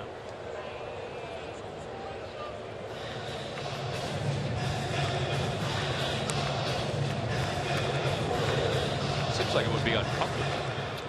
Well, you think it would be. I mean, it's the way it's set up. If anything, the way he's set up, that top hand, it's pretty tight right now with his forearm. Runner goes, pitches ripped down the left field line. It is foul.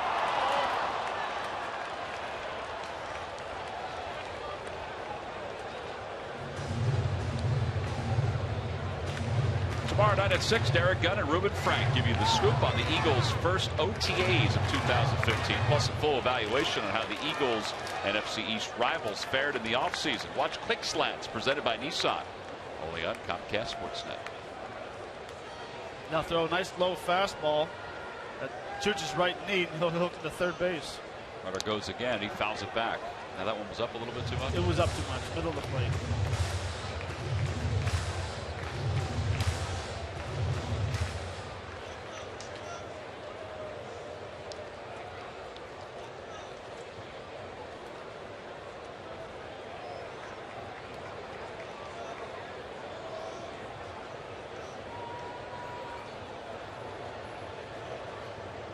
Goes again, and it's hooked toward third, and Michael Kadire will be doubled up. Clairvoyant, Matt. Clairvoyant. Well, it's just by looking at the hands of a hitter. You know, if you sit at home and you try to line up those fingers together, and all of a sudden you point your fist towards the pitcher, well, all of a sudden now you become a pull hitter. It's just automatically with that top elbow. Now watch the top arm. It just rolls over right there. So now you become a top hand hitter. Right there, and it rolls over. Do you think Carlos sees that? You think a catcher sees that? Carlos does that a little bit too when he bats. Carlos does it a little bit, but Carlos has more of a loop inside out swing. Flores is pretty much straight down and hook. And that's why he has the home runs he has, like we saw yesterday. Which he hooks. He hooks it down the line. Yeah. No balls, 2 strikes to Campbell, who is 0 for 1. Change up low.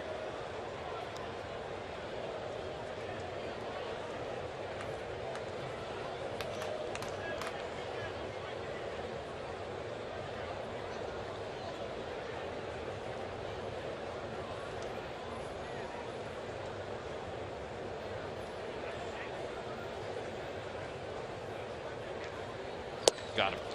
Well, this is a strong inning for Jerome after the leadoff single by Michael Kadire. He has settled in since allowing 3 in the third. We'll go to the bottom of the, or go to the top of the 7th inning with Ryan Howard due to lead it off.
much, though, because of Jacob deGrom, who in 6 innings has allowed 4 hits and has 7 strikeouts. He has not allowed an earned run. Jerome Williams has been aggressive just about every inning except for the 3rd, and that's where he ran into a problem. He allowed 3 runs. Phillies have not had a base runner get past first base. They've had a couple retired at seconds. Bob McClure chatting with Jerome Williams. The bullpen is up. Oh, I might think about sending him out there again, but they're in a manageable point of the game now, down 3-0. And Garcia's warming up in the pen as we speak. Ryan Howard leads it off. Howard takes low, 1 ball, no strikes.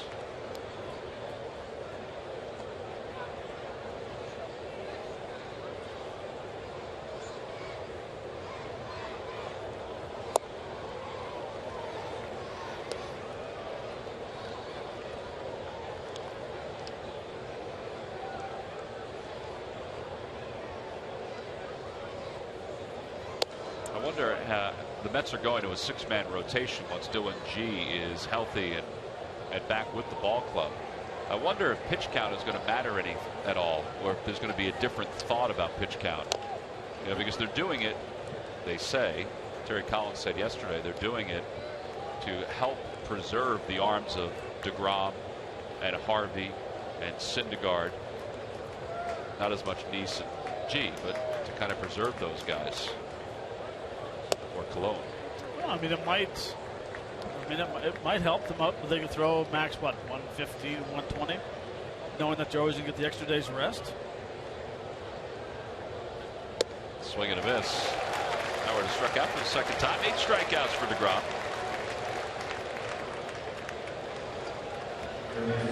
There's Garcia, and here's Franco.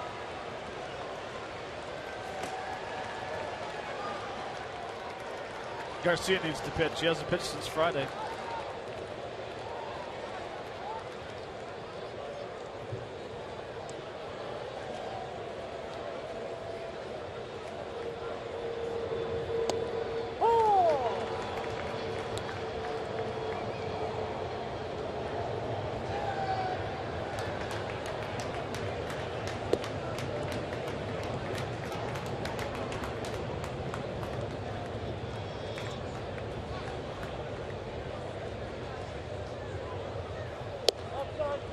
Good takes there by Franco, and it's now 2 balls and 1 strike.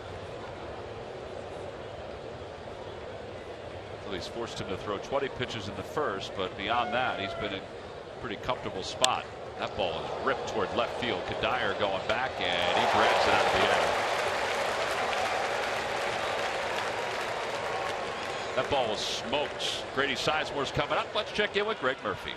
All right, Tom, thank you. It's part of the Coors Light Cold Hard Fact is right now and on this date in 2011, after pitching a scoreless 19th inning in the Phillies' 5-4 win over the Reds, Wilson Valdez became the first position player to record a Major League victory since Brett Maine did it back in 2000 with Colorado. I know you guys remember that well. He also became the first player to start a game in the field and finish the game on the mound with a win since Babe Ruth did it in 1921. That was on this date back in 2011. Yeah, you think about Wilson Valdez, you think about Babe Ruth. I know I always do, Matt. Absolutely. That was a great night, though, at the ballpark. I mean, it was long, but it was fun to see what happened as Wilson was thrown into the fire, as they say. I don't think Charlie Manuel thought it was fun. 1 ball, 1 strike to Grady Sizemore. See, Matt, you warmed up twice. Wilson Valdez got the taste of victory on the mound. Very jealous. He was throwing pretty hard, too. I mean, for an infielder. Yeah, playing pitcher. 1-2 pitch to Grady Sizemore. Swing and a miss. 9 strikeouts for deGrom. Sets the Phillies down in order here in the 7th inning. Well, there have been times where he's made it look very easy here tonight, including here in the 7th. Time to stretch at Citi Field.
there who's out of the on-deck circle. He's due to bat second here in the bottom of the 7th, Jacob deGrom.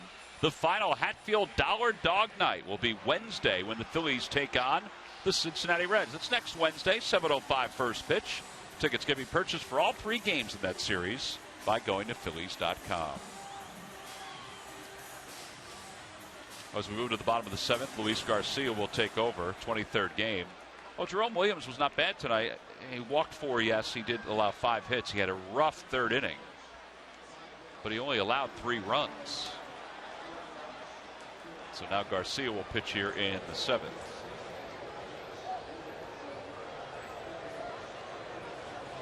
First pitch to Milwaukee is in there. It's 0-1.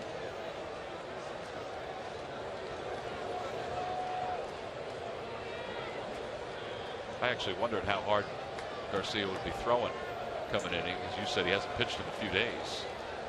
That first pitch at 96 miles an hour. That's a good slider. 0-2.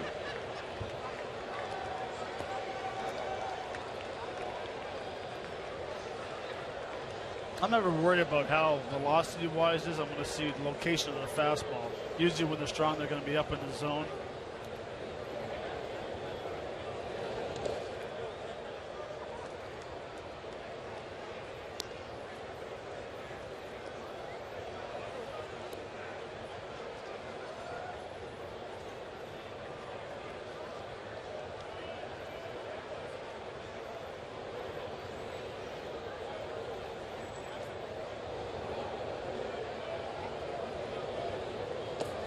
He got him, threw him a breaking pitch.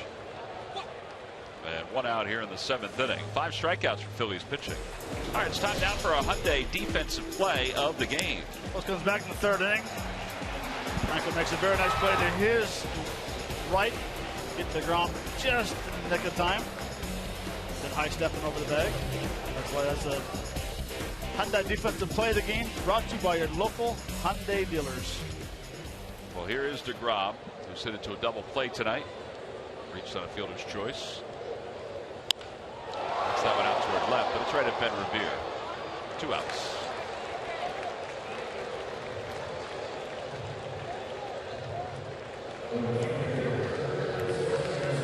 That one stung his hand a little bit.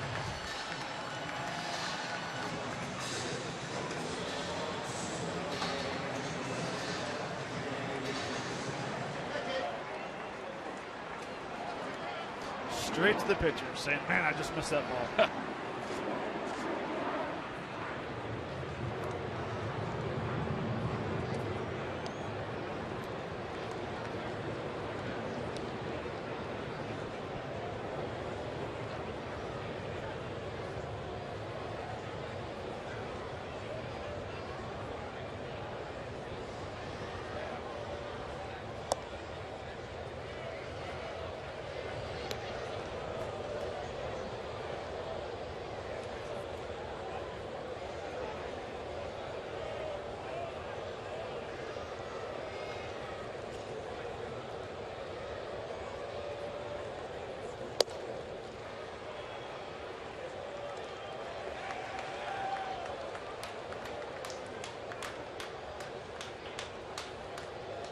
I don't see Granderson, your typical leadoff hitter.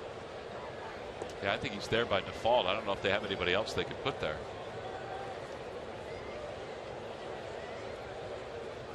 Although he let off a lot with the Tigers, too. He did, but when he's going right, he has good power. I find he's walked a lot this year. Means he's lost being an aggressive hitter and attacking the ball. Yeah, he's walked 25 times, including the walk tonight. That was back in the 3rd. Laid on a 96-mile-an-hour fastball. Every time the Phillies pitchers retire, the opposition 1-2-3, which Luis Garcia is 1 out away from doing. Comcast will make a contribution to Phillies charities. Phillies baseball is brought to you by Xfinity, the official entertainment provider of the Philadelphia Phillies. That one is looped out to right. It'll drop for a hit. 2-out single for Granderson, and Lagares is coming up.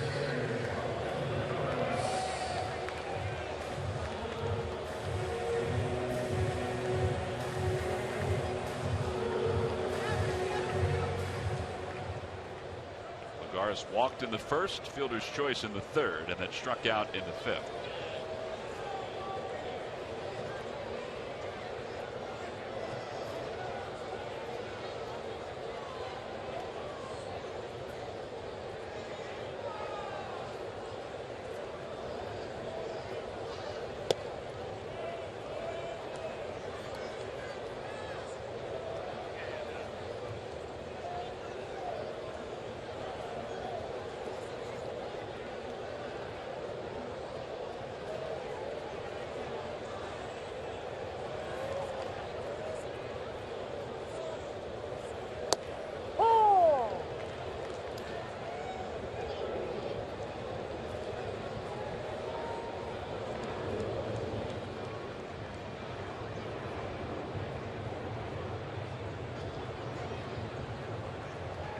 Got to be careful here. Good time to steal. 1 ball, 1 strike count.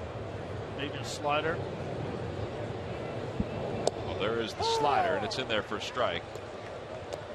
That's the other thing about Granderson's game is he doesn't swipe as many bases as he used to. No. You get slower when you get older, Matt. You get colder and you get slower. Yeah, but look how much smarter we get. That's right. At least in our own mind. 1-2 pitch coming. There he goes. Way outside off the glove of Ruiz. And Granderson swipes his 4th bag of the season.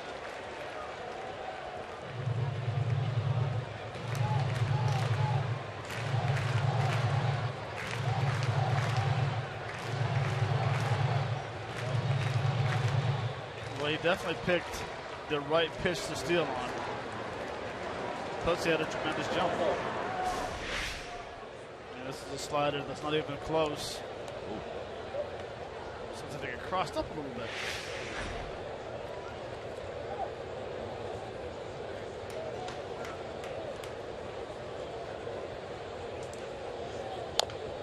Off the plate.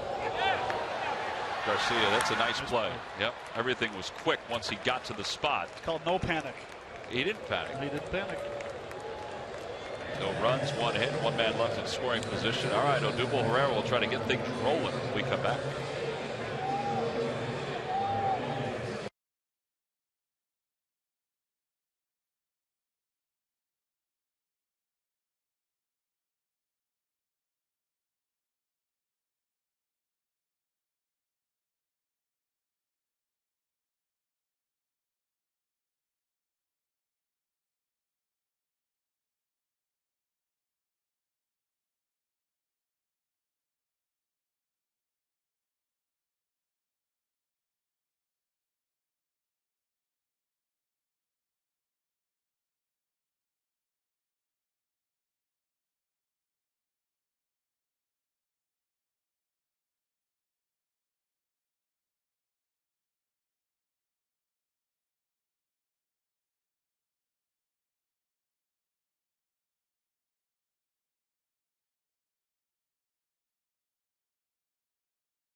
Your local Del Val Honda dealer. Just visit DelValHondaDealers.com today. By Jefferson, where health is all we do. Call 1-800-JEFF now or visit jefferson.edu. And by the Pennsylvania Lottery. Benefits older Pennsylvanians. Already to the top of the 8th inning, and the Phillies trail at 3-0. All 3 runs for the Mets. Coming back in the bottom of the 3rd. Jacob deGrom will begin this inning with 98 pitches. The bullpen is stirring for the Mets. Herrera takes strike 1.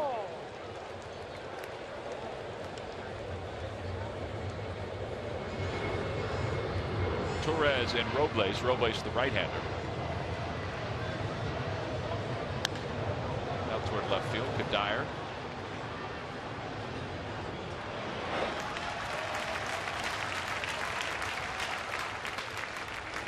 Time for the Major League Notebook. Murph, is there anywhere in that notebook that you can find a little Phillies offense? I will look. I promise you that. But let me tell you this first. The first update on the American League All-Star ballots are out, and we can tell you that 5 Kansas City Royals are at the top of their positions right now. Alcides Escobar at shortstop, Mike Moustakas at third, as well as Salvador Perez behind the plate, and Lorenzo Cain and Alex Gordon both in the outfield. All 5 of them at the tops of their position right now. Voting ends July 2nd. That is just the very first update. And some good news for the Cincinnati Reds. Johnny Cueto got some good news on his elbow. He missed his last start because of tightness in that elbow. Had an MRI today, and the Cincinnati A's got the news that there was no structural damage in that. So they're hoping, best case scenario, guys, that he'll miss just that one start. He'll throw a bullpen, and then they'll see where they're at. Guys? All right, Murph, we appreciate that. I don't know if everybody thought the Royals would be as good again after winning the American League pennant as Ruiz hits one back toward the middle for a base hit. But they're 28-16, and that's part of the reason why, the fact that they won the American League pennant, that those guys are leading right now, those Kansas City Royals. I mean, that's pretty incredible right there. Altuve leading at second base. Houston's having a great year. Nelson Cruz over 1.2 million votes as the designated hitter. You know, Tom, you look at the voting, and at first and second base, they don't have guys at the top, but they have guys in second as well. So Kansas City's fans obviously doing a very good job getting their guys' names on the All-Star ballot as well. Well, with the success they've had, they certainly have drawn well. They can promote it more. There's no voting going on in the ballparks anymore. It's all online, but they can certainly promote it more. 0-1 pitch to Hernandez, and he slaps it the other way. That'll drop for a hit. So that means the tying run is coming to the plate. Cesar Hernandez. Murph, keep on talking about the. Really? So we didn't have to look very far. We just had to talk to you, and you started getting the hits out there. You know what? It was on the next page of the notebook. Who knew? Way to dust it off. I'll keep it on my lap here. So they said Cueto might only miss one start. Well, yeah, he may miss he skipped his start on Sunday after feeling that tightness. So I guess he's going to throw a bullpen tomorrow and see how he feels. And then if he feels okay, they'll slide him back into the rotation. Well, we're probably talking about 2 minutes and 30 seconds. Well, Jacob deGrom's night is done. The fans react to the signal to the bullpen by Terry Collins. The young right-hander was at times very dominant here tonight. He goes 7 1/3. The tying run is coming to the plate. He's responsible for the 2 base runners. A pitching change for New York. Robles coming in. We'll be back after this.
Phillies take on the Colorado Rockies. 3-game series. It begins Friday at 7:05. It's Comcast Fanatic About Reading Night.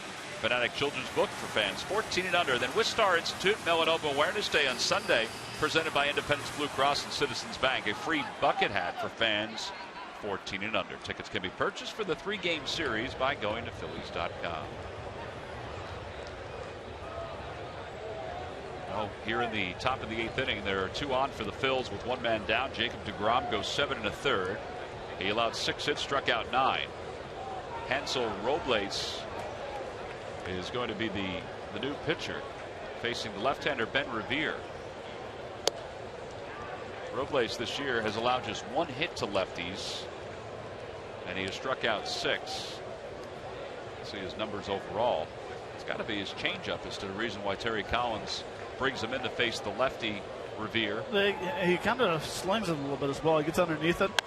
That one is whacked toward the alley in right center field, and Ben Revere has one going to the wall. 1 run is going to score. Here comes Hernandez right on the heels of Ruiz. On his way to third is Revere, and he's there sliding. It's a 3-2 ball game. Fourth triple of the season for Ben Revere, and it's his 2nd hit of the night.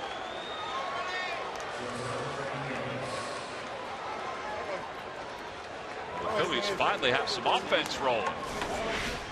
I like this right here. It's a fastball up in the zone, very aggressive. Gets out there and drives it to right center, and once that gets past both outfielders, pretty easy triple. Oh, by the way, Chooch going on with a no ball, 2-strike hit too. And Ben kicking it in, coming around second base. Breaks it down nice easily. Almost fell off the bag. Well, now Galvis with the infield in and 1 man down. Freddie fouls it back. It's 0-1. 98 on that fastball from Robles.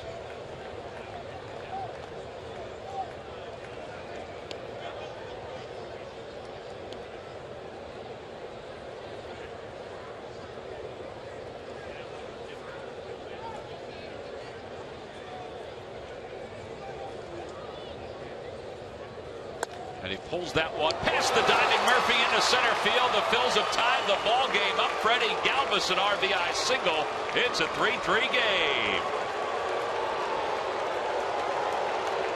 Collins coming back out again. He sure is. Well, he decided to go with the right-hander to face the lefty Revere, the switch hitting Galvis, and now he's going to go strictly lefty on lefty with Chase Utley coming up. Well, how about this?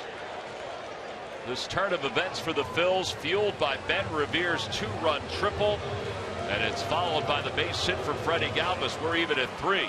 We'll be back after this.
He was lifted after 7 1/3. You see him douse some water onto the floor of the dugout. He will get a no decision in tonight's ball game because Hansel Robles just gave up back-to-back hits to bring home 2, or bring home 3, I should say. And the Phillies have tied it up here in the top of the 8th inning. 1 man down. Alex Torres will be the new pitcher to face Chase Utley. Torres, 2.12 ERA. And you see that he has been pretty successful. 17 innings, 22 strikeouts. He has walked 11, though.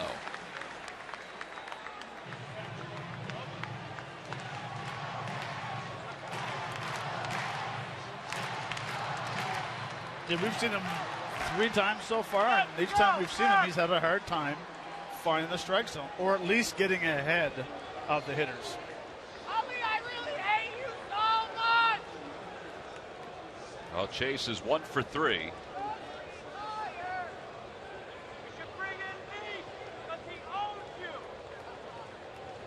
Suck, Chase. Suck. Toss over to first. Galvis gets back. Galvis is 5 for 5 with stolen bases. See Chase's numbers against left-handers. Like a lot of his game, it's improved. 4 hits in his last 9 at-bats.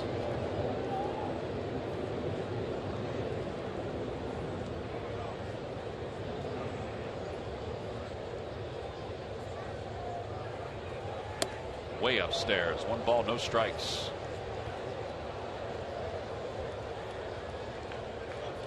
Now, base hit to right field. The Phillies should get first and third. Granderson's really deep in right field. I guess that's pretty much the way he plays. Yeah, he always plays deep in right field. Any ball hit to Garris's left, you should be able to go first or third. Utley pulls it toward right field and drops for a base hit. Galvis around second, heading toward third. Granderson's throw will go to second base, and the Phils have first and third with still 1 man down. Nice call, Tom.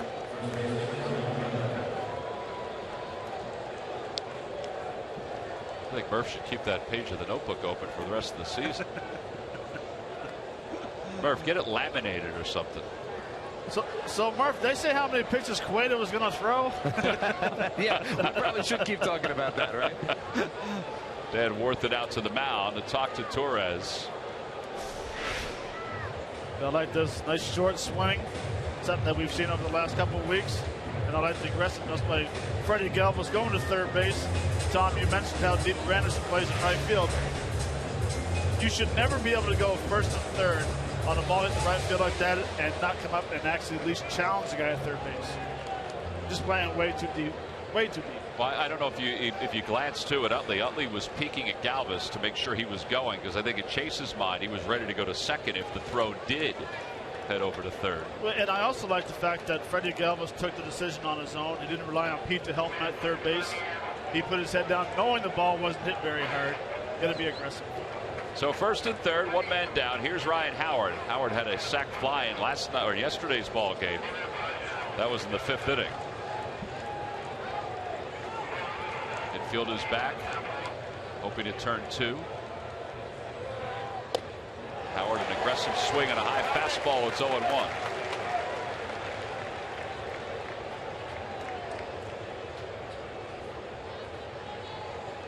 Nine hits now for the Phils. 5 of those have come in this inning.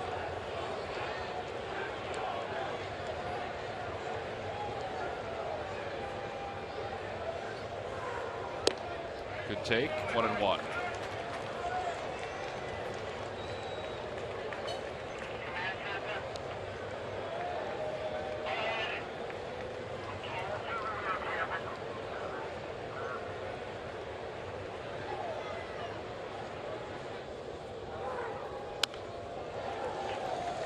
Ball, 2 strikes.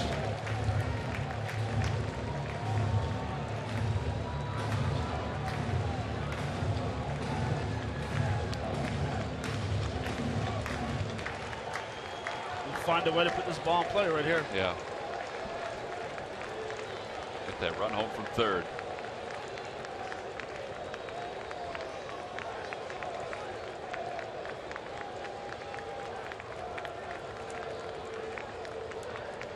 Howard takes a call, strike 3.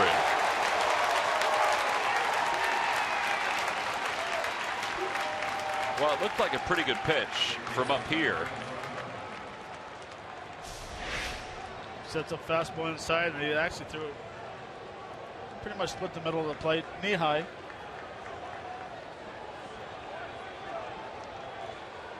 See right here, he comes back over outer half. Almost looks like Ryan was sitting on an off-speed pitch. Well, Terry Collins is out to get Alex Torres. His evening is complete. He allowed 1 hit, got 1 out, and now they'll bring in another right-hander to face Maikel Franco. So another pitching change for the Mets. Jacob deGrom was the first one lifted. Then Robles, now Torres. We'll be back after this.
WPHT Vintage Phillies bobblehead will be given out to all fans on Tuesday, June 2nd. Night game. Phillies will face the Cincinnati Reds. Tickets can be purchased by going to Phillies.com. There's a look at the bobblehead, the vintage bobblehead. All right, top of the 8th inning, 2 outs. 4 pitchers used in this inning for the Mets. The Phillies have scored 3 runs. They've tied it up at 3. And now, Maikel Franco will be up with runners on first and third. Galvis is over at third. Utley's over at first. And Carlos Torres is the new pitcher. Inside, 1-0. Torres, 3.26 earned run average.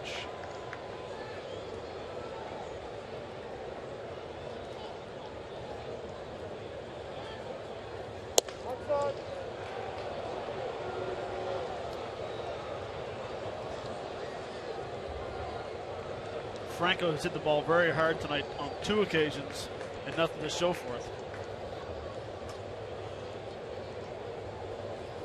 That one's pulled toward the hole. Base hit into left field. Freddie Galvis will score, and the Phillies have taken the lead here in the top of the 8th inning. An RBI single by Maikel Franco. It's a 4-3 ball game. That's why the Phillies have not had an inning like this in quite some time. Fun to watch. Nice seeing these clutch hits coming in. Lefties, righties, having some good at bats. Franco gets a fastball up in the zone. Another good at bat, 3 in a row.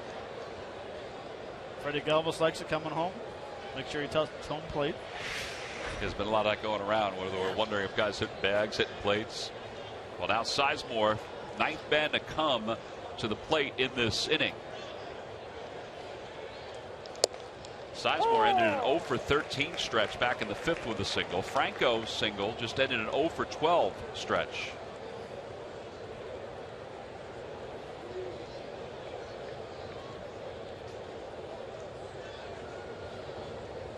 No balls, 1 strike to Grady. That's a pitcher's pitch right there. He got it toward the outer edge of the plate.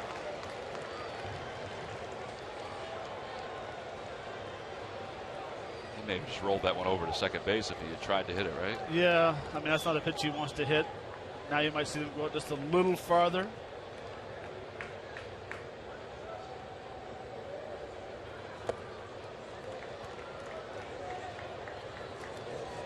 Boy, how about the clutch hits in this inning? Revere, 0-2. Galvis, Franco. You could even go back to Ruiz, and then Cesar Hernandez as a pinch hitter.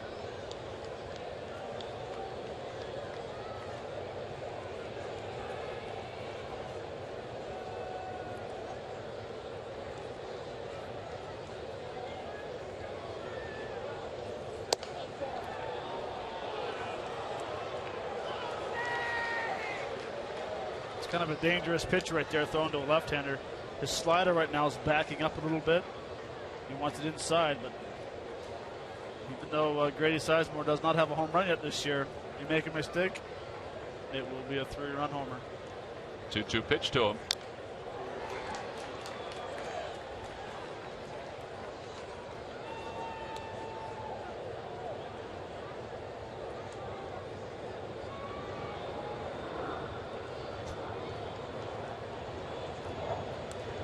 Guess he didn't like that scuff in the ball. I guess not. We've had this conversation so much this year. Back in the day, pitchers used to love the scuff.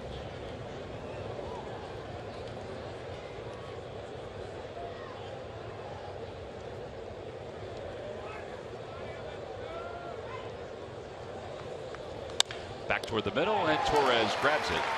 And the inning is over. But what an inning it was for the Phils. They bat around. They score 4 runs against a handful of Mets pitchers. All right, how did it all start? We started with the Major League Notebook. Somewhere there was a little luck in that notebook.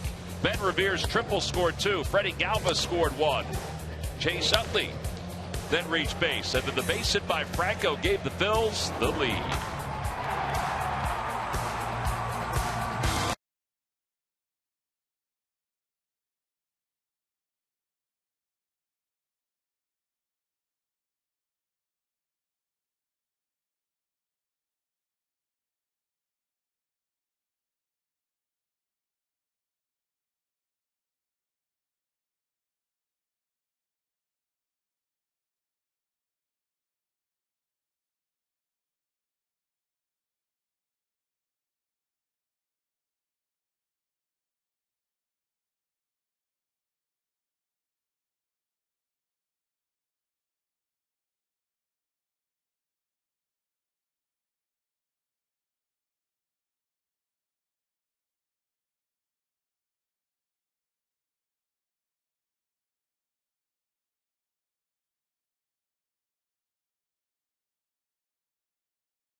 Great recap of what the Phillies did in their half of the 8th inning, and now they'll hope that they can also talk about what Ken Giles and Jonathan Papelbon will do in the bottom of the 8th and the bottom of the 9th inning. It's coming up right after the ball game.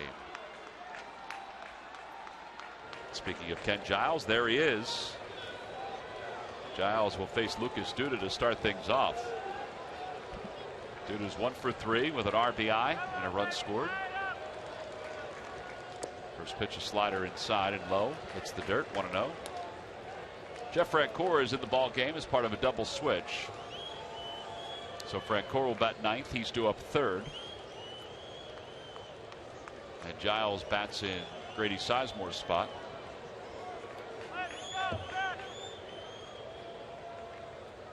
Fastball away, 1-1. Or 2-0, I should say.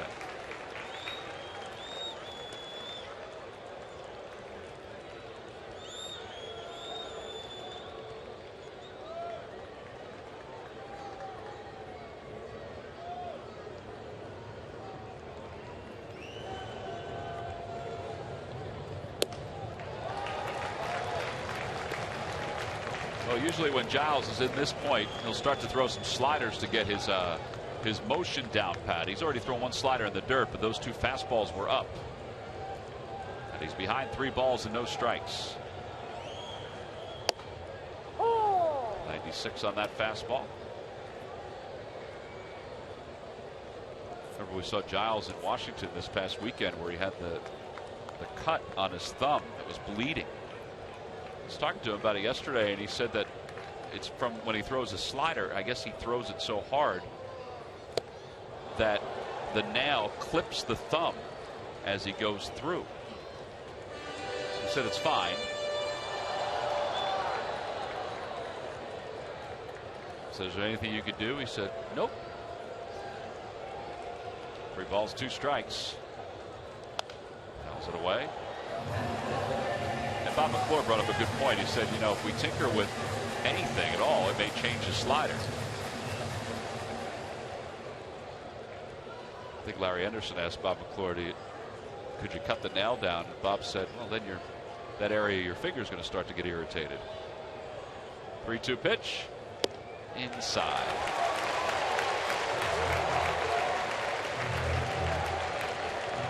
So they walk the leadoff man. Here comes Daniel Murphy with nobody out in the bottom of the 8th inning.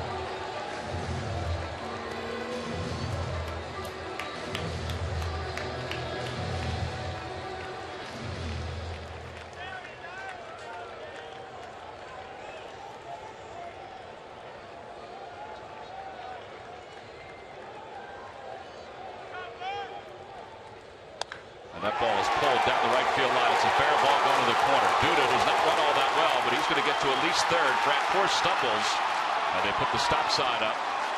And the Mets now have runners on second and third with nobody out.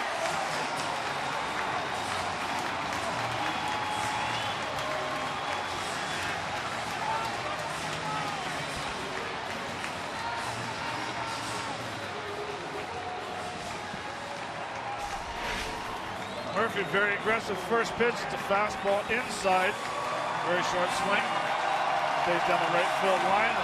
And luckily, Duda is running the bases because that ball gets away from French and he slips a little bit. Bob McClure going out to the mound. Matt, would you walk Dyer here to load up the bases?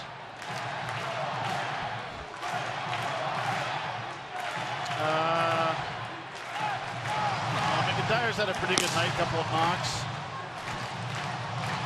The only reason why you do it is because of the force play at home plate. Right. But either way, you're going to have the infield in now, or you're going to have the infield in next hitter. Saw Papelbon starting to loosen. We haven't seen him pitch more than an inning to close out a game this year. He doesn't do it all that often, or hasn't done it all that often as a Phil. I'm just going to find it interesting to see how the defensive lineman is. They got a conceded run at third base. Play the infield in.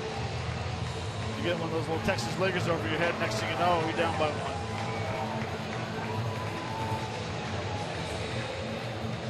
1. Dyer 2 for 3, couple RBIs.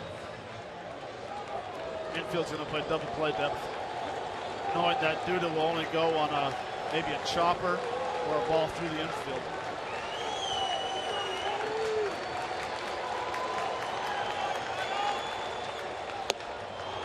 A high slider swung on and missed. It's 0-1. When I watched Duda's secondary lead, he's not going on contact.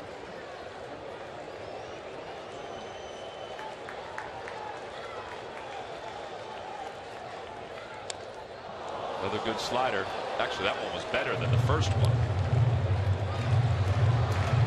Capitalizing on somewhat of an antsy hitter at this point.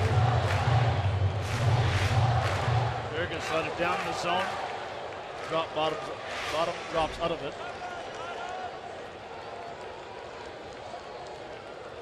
Here comes the 0-2 pitch to Dyer. Up high, tried another slider. That one stayed up.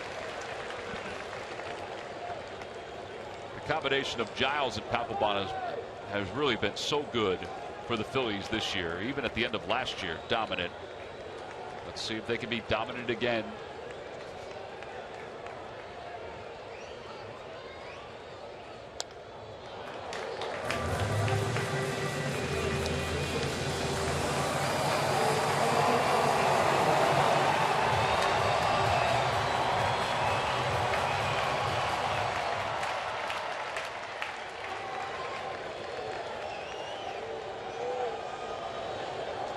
Elevated fastball.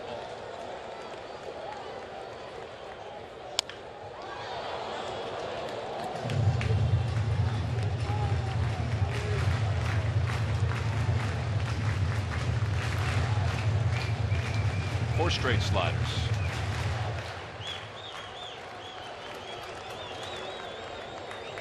Got to change the eyes now. You got to go with a high fastball. Maybe 5 straight sliders. 6. Got to be careful with a couple of those. They're up a little bit. Hittable.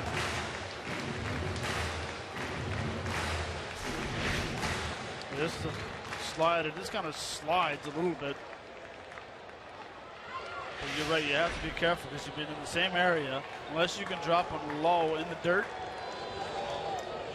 Well, there's that fastball up at 97. It's 2-2.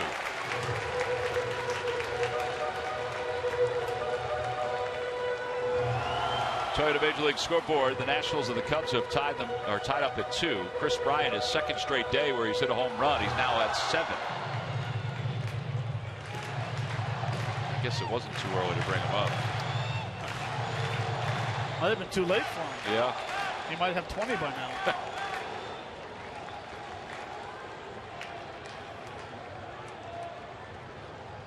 2 balls, 2 strikes.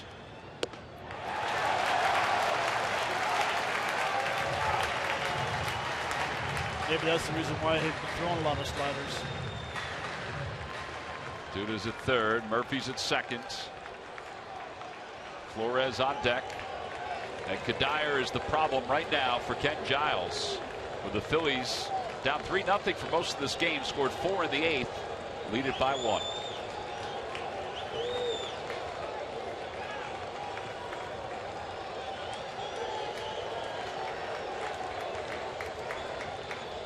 Got him. 97 on a high fastball. 1 out here in the 8th.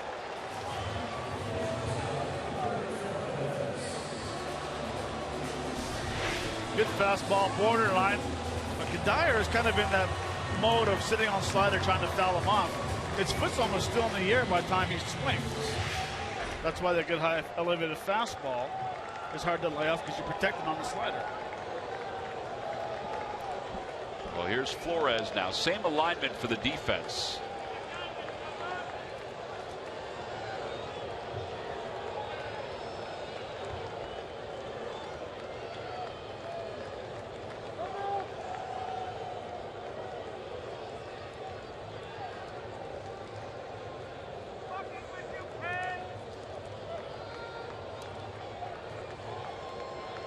Darryl Siciliani is in the on-deck circle as a pinch hitter. Upstairs, 1-0.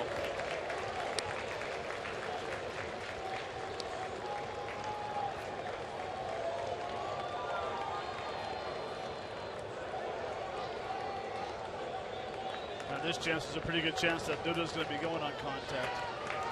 Anything on the ground, he's going.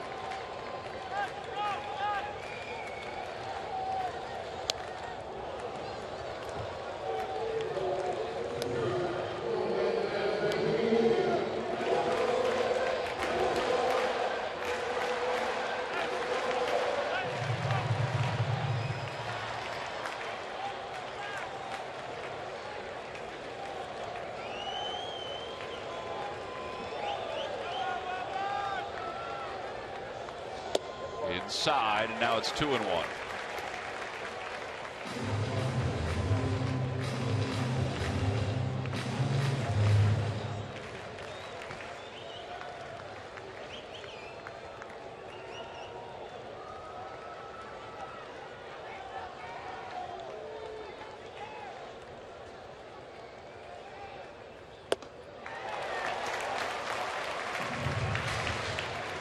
He got the location when he needed it against Kadire. Let's see if he can do the same here with Wilmer Flores. See the alignment of the left side of the infield with Duda at 3rd and Murphy at 2nd. I honestly think that they're not too worried if they walk him right now. Because then you have double play depth, well, you have or double play opportunity. Yeah, double play opportunity.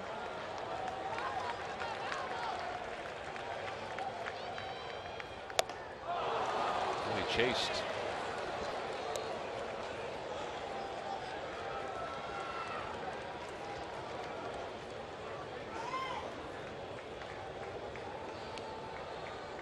For some reason, those pitches up there look so good. And you think that one time you connect, you're going to absolutely crush it. 9 out of 10 times you're going to do that. The other one time is going to be a pop-up to the catcher. 3-2 pitch. Stays alive, fouls back the slider.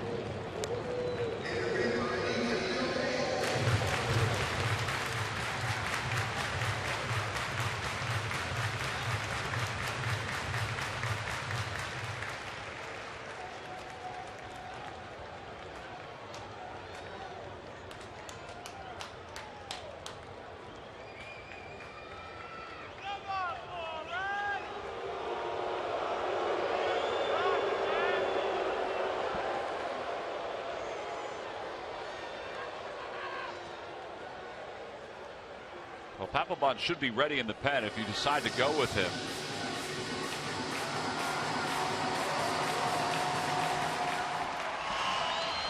Doesn't take him too long to loosen up.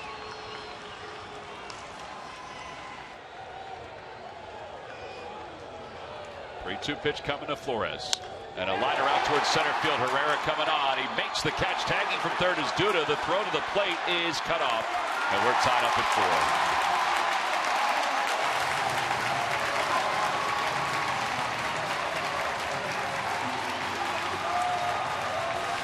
Flores was the hero in last night's ball game, and now he evens this game up at 4 here in the bottom of the 8th. And Siciliani will pinch hit for the Mets.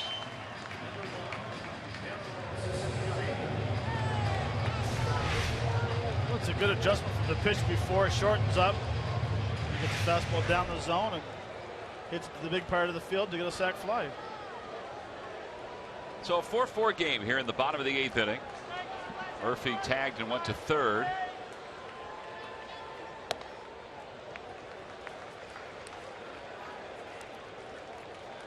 Flores now with 4 RBIs in the last 2 games.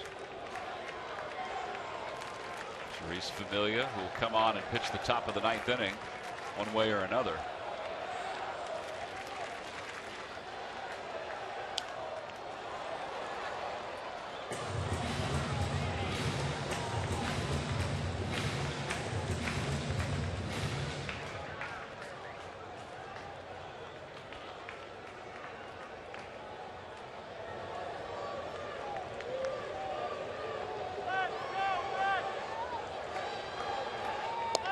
Off the end of the bat, up the third base line.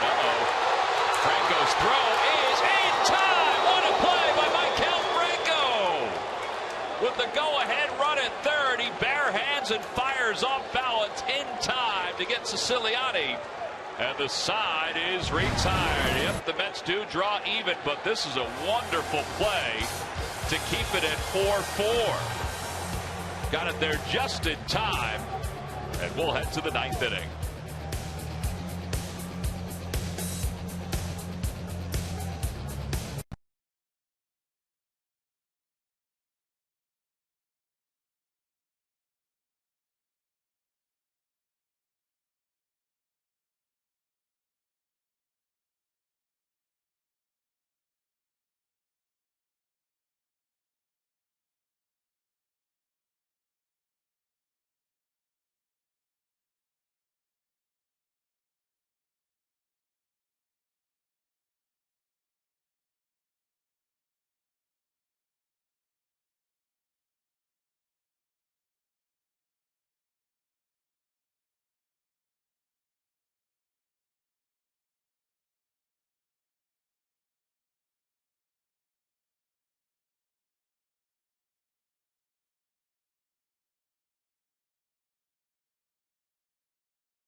Well, take a look at this play again. This is unbelievable for Franco. Look where he's playing, Matt. It is.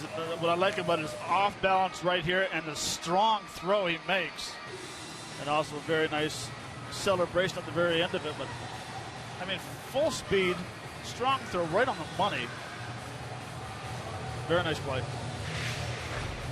Well, here is Familia, who comes on at the top of the 9th inning to pitch for the Mets. 1.69 ERA, 26 strikeouts, and 21 and a third. And he'll face the bottom of the order, which includes Jeff Francoeur, who's batting 9th now for the Phils. Benny Munoz comes on to play third base for New York. And, you know, we talked about Amelia last night in the game pitching. Said how important it was to take some pitches to make him throw some. He threw 22 pitches last night. Yeah, he did. You know, so that's the reason why. Everything has a purpose, the reason why you take strikes in a game that's, you know, you're trying to chase the closure by 3 runs. Everything's important. It all works out for the series. Well, here is Herrera to start things off. He's 0 for 3. Odubel's average has dropped down to 251.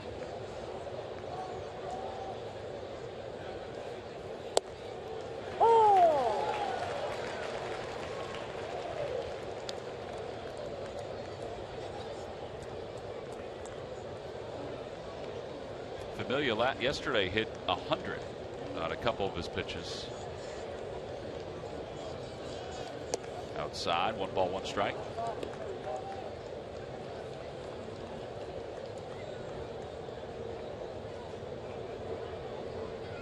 That last pitch he just threw was a quick pitch.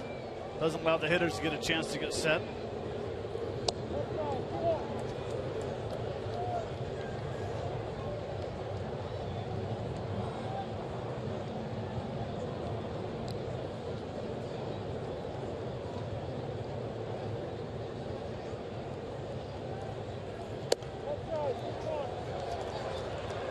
Culpa and Odubel Herrera call that pitch outside, and it's 3 balls and 1 strike.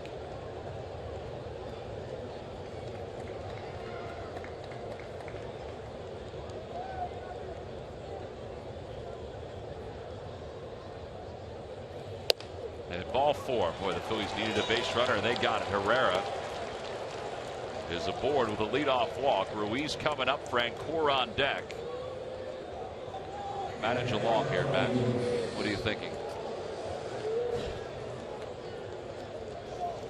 Oh, you have to bunt.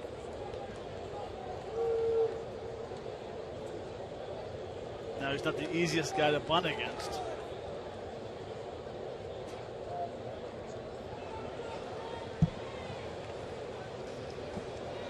Jamar Gomez loosening up in the bullpen. Runner goes, pitch is swung on and foul tip. The throw to second base is in time. Oh, man.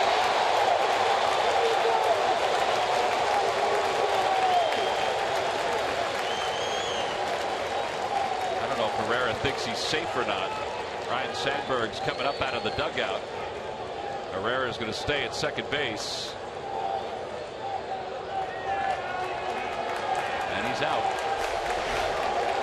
A little hit and run, 2-seam fastball down the zone. Throws right on the money. Take him in the head. It's a good shot right there. Yep.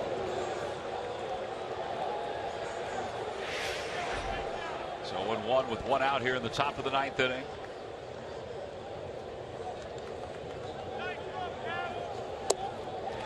I mentioned earlier that Plawecki has not been very good throwing. But that time he shortened up his release.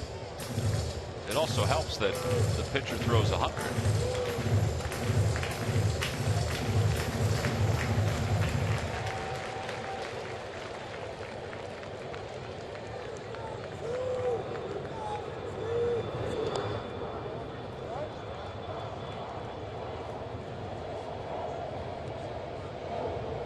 I actually thought Herrera was going to be able to steal the base because I was watching him. He actually had a pretty good jump. I thought he did too. I agree.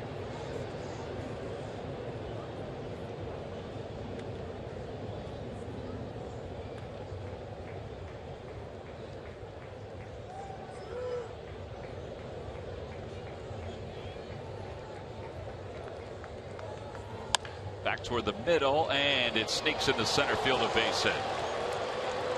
With one out, a single for Ruiz. That's his second hit of the night. And now Jeff Francoeur.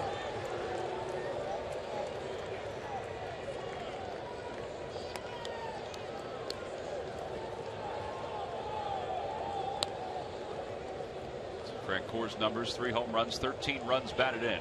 That's 11 hits now for the Phillies here tonight.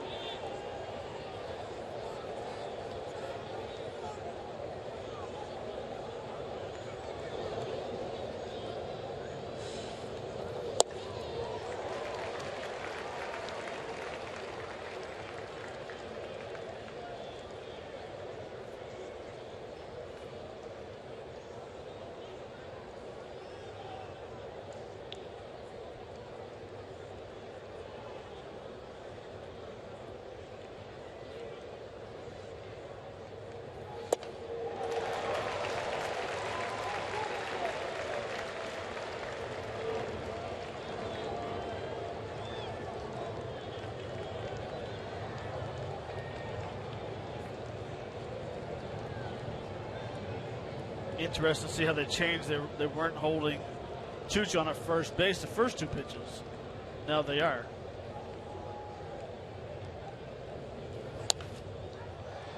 Francoeur timed that one and fouled it back. Carlos has a very short lead over at first. Yeah, and I'm trying to figure out why they would play in front of him as well. The first 2 pitches. Duda wasn't even facing the pitcher. He was actually facing home plate. So if Familia would have threw over, that would have been a balk. Because you're not holding them on. That one is back up above our heads. Yeah, I could be wrong in that ruling, but... Well, no, the fielder has to show that he's holding the runner on. Now, the Mets over the years, the start of Bobby Valentine, they'd be off, first man would be off, and then he'd come back. Right. I think it's up to the umpire's discretion how far Duda's off the bag before he would call something like that. No balls, 2 strikes to Francoeur. And he pulls that one to third. Smothered by Munoz. There's 1, 2. Carlos took out Murphy as best he could. It's a 5-4-3 double play. Side is retired. No runs, 1 hit, nobody left. We'll go to the bottom of the 9th inning. Tied up at 4.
Thing.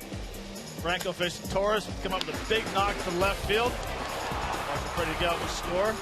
Made it 4-3. But the bottom of the inning, that guy again, Flores comes up, ties the game up 4-4. That's where we're standing. Going into the bottom of the 9th. That's why deliveries of the game brought to you by WB Mason. And the bottom of the 9th will feature Genmar Gomez, who did pitch in yesterday's ball game. And he will face Kevin Plawecki, Danny Munoz, and in the top of the order for the Mets. 9 strikeouts in 19 1/3.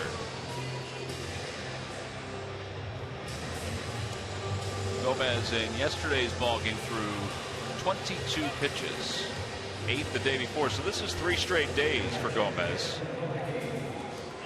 Freitas is not available tonight. At least we don't anticipate that he's available tonight because he threw 18, 8, 12, and actually worked 4 straight days.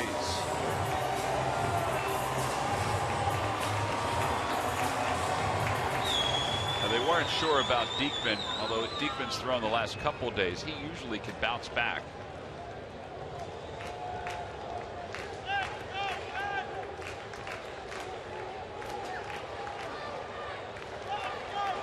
He's 2 for 3.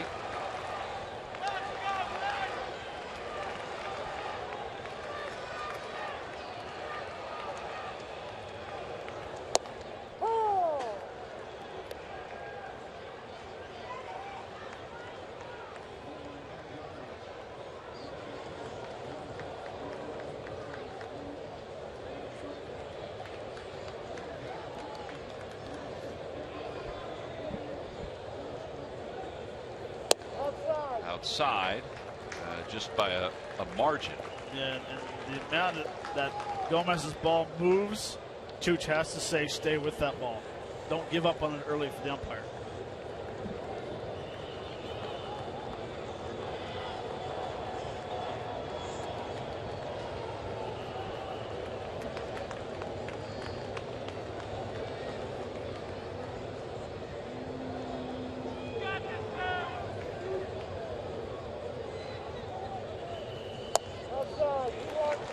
Got to that same spot, close to it, with all 3 pitches. First one was called a strike, last 2 not so much.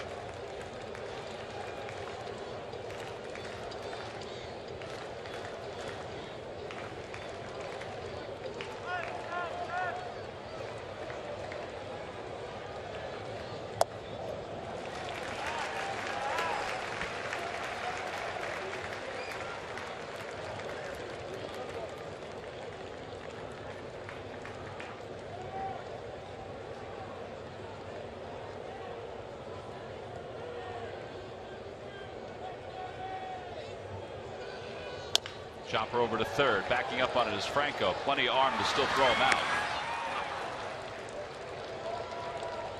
And 1 guard here in the bottom of the 9th inning.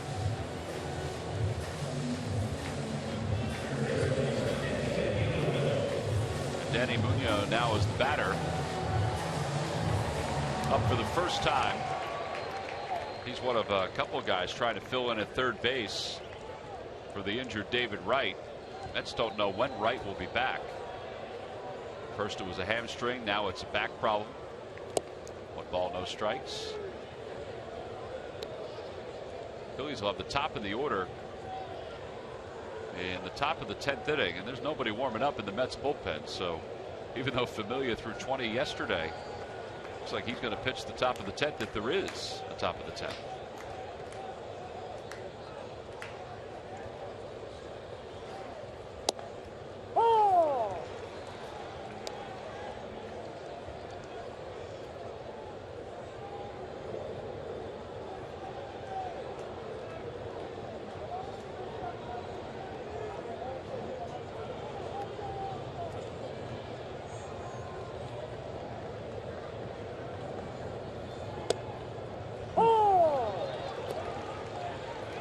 Good pitches right there by Gomez. Well, you said movement, Matt. He does have some movement here tonight. It's unbelievable. That's what we saw in spring training. And throughout the year, he's pitched well this year.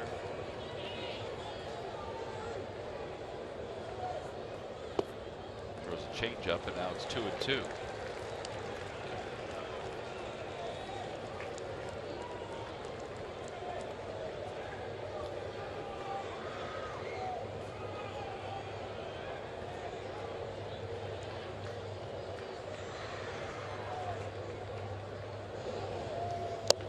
Got him. 2 outs. A couple big time pitches there by Gomez. 2 outs, and now top of the order Curtis Granderson's coming up. It's just a very nice front door sinker right here. Kind of freezes you right here, and you can see the front hip flying open, trying to get to the ball. Granderson is 1 hit tonight. He's been on base twice. A walk in the 3rd.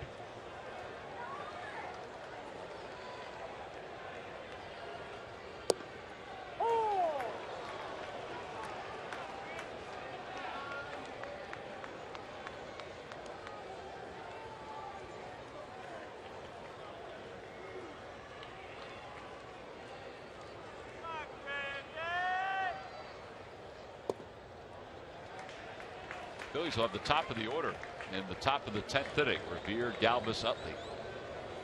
And it looks like against Familia, as long as Gomez can get this out here.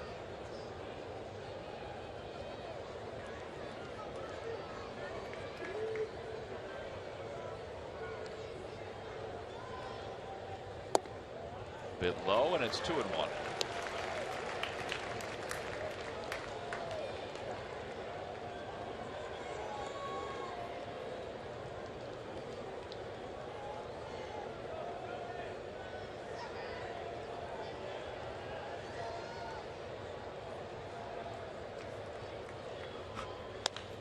High fly ball right field, playable for Francoeur.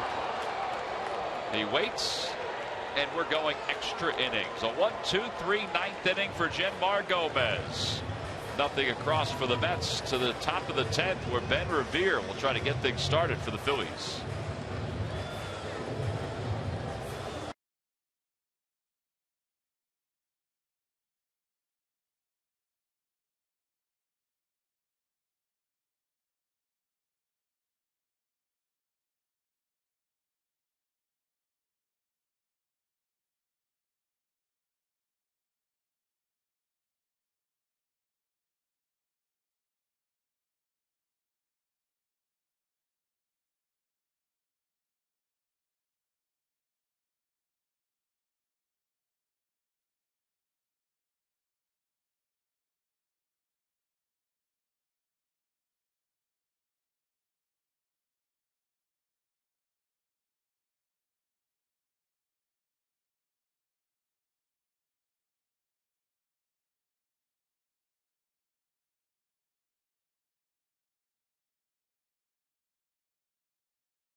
Game 2 of this 3-game series.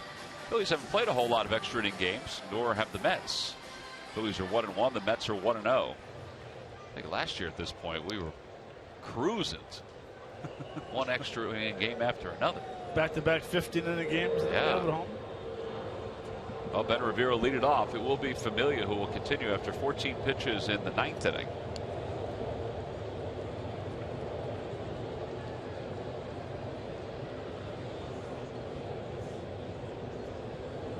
Revere had a 2-run triple in the Phil's 4-run 8th inning.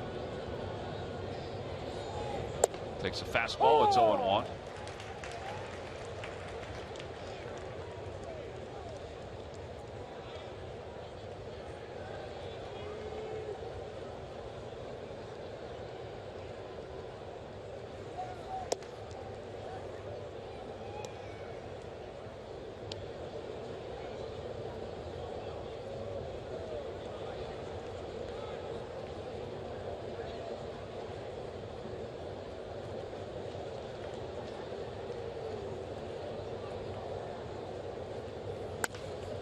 Down the left field line, out of play. It's 1-2. Well, Murph mentioned it before, the anniversary of Wilson Valdez pitching in the 19th inning. Who do you got, Murph? Who are you going to throw out there to fire in the as the game moves on? If we go 19, we may need Matt to warm up again. Ricky Bonas, the bullpen coach for the Mets, looks like he's ready to play a little flag football out there. 1 ball, 2 strikes to Revere, and he pulls it. Backhanded by Murphy. 1 away.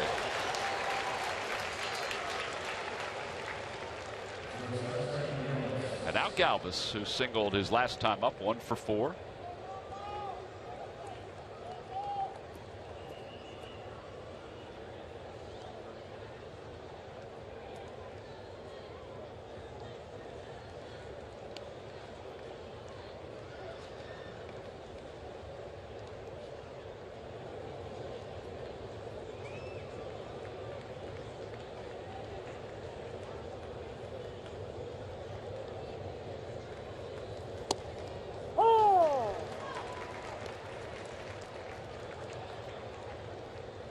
does not have the same velocity as yesterday, but he's still at 96, 97. Yeah, you can see the defensive alignment. Usually your first baseman is guarding the line, but in this case it must not feel like Freddie Galvis can get the barrel out early enough to pull the ball down the line.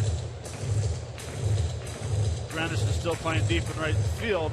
Yeah, I think he's too deep, but I think that's good for the Phillies. And I do. And I think it's good that actually the left fielder and center fielder are playing normal depth. The ball's 2 strikes to Galvis. Inside.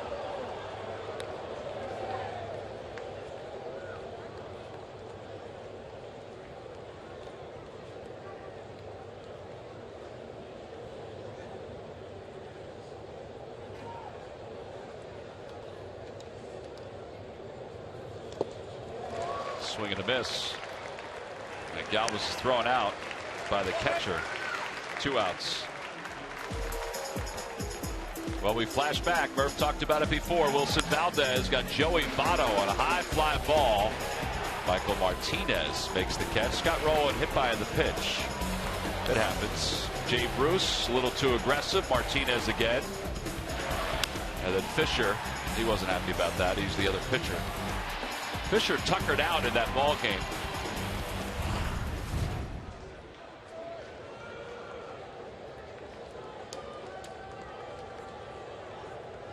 First money's on you, Matt. See if you can do the same thing. Utley's got a couple hits tonight. He takes a little high. It's 1-0.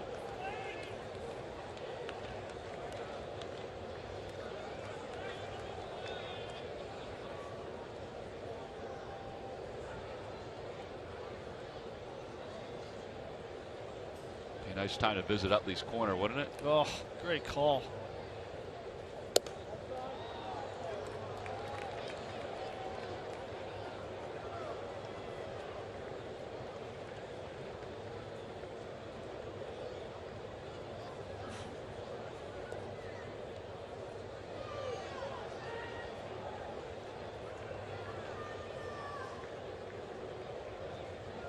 It's probably Familia's last hitter, you would think. There is bullpen action.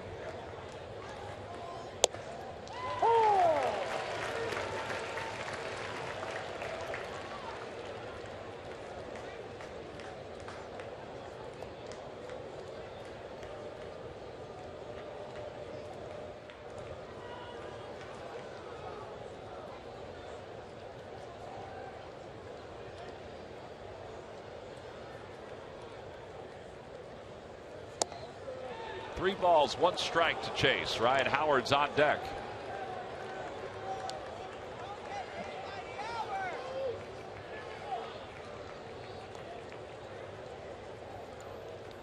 They have a lefty and a righty warming up in the bullpen. The Mets do. And now a meeting on the mound. Leathersich is the lefty. Goodell. Actually, it might be Gil Martin, the lefty.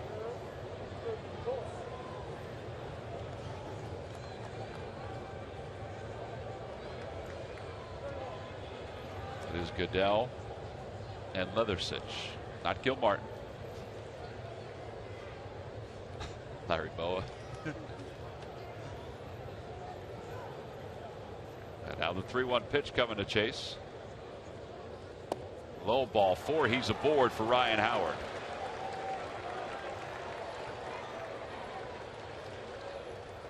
Well, no movement from Terry Collins, so this is going to be Familia's batter. Plawecki's going to buy some time. Meanwhile, for the Phillies in their bullpen, you know, they have Gomez pitching now. They have Araujo available. I can't imagine DeFreitas and Diekman are available. They got Papelbon too. So Gomez is kind of long man number 1. Araujo can be used as long man number 2 if need be. Diekman might be able to use for 1 hitter. Maybe 1. Yeah. Although he's pretty good pitch count, 17 and 8 in the last couple of nights. But as we mentioned, he does like to work. Yeah. His arm kind of bounces back. Overshift is on. Munoz, the third baseman, way out in shallow right field. Howard takes in the dirt. Good job by Plawecki.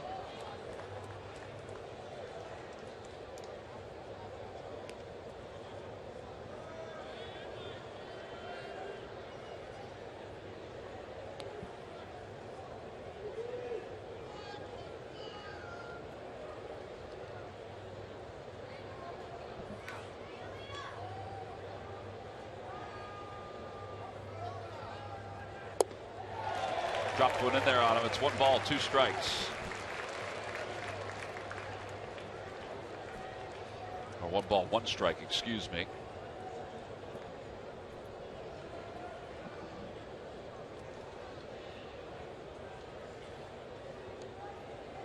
Utley not a big lead off first.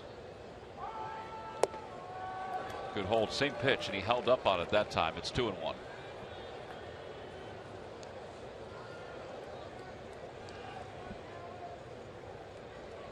If you thought Curtis Granderson was playing deep before.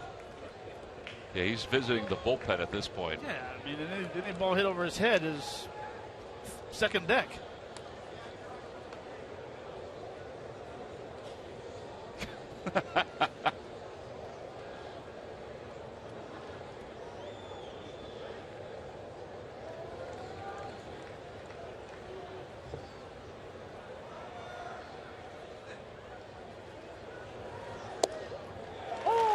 Better breaking ball there. It's 2-2. Well, it's been a diet of breaking pitches for Howard in this at bat.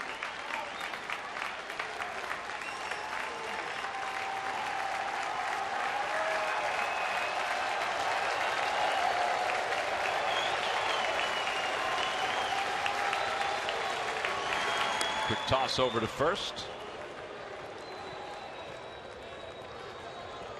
He's not going anywhere at this point with the count 2 balls, 2 strikes.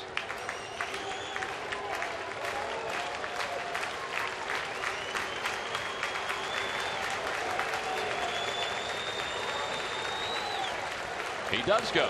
Pitch is swung on and missed, and the side is retired. 2 strikeouts in the inning for Familia. He throws 32 pitches over 2 innings. We go to the bottom of the 10th inning. Lagares will lead things off. I'll leave it at 4.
Special group opportunities, including discounts, theme nights, party areas, and much more. No matter what size group, there are always benefits and special options.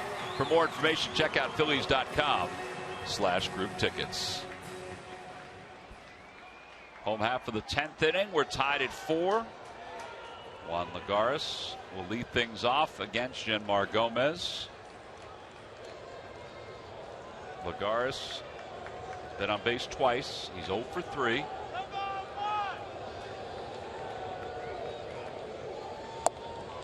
Aggressive, and they throw him a slider. It's 0-1.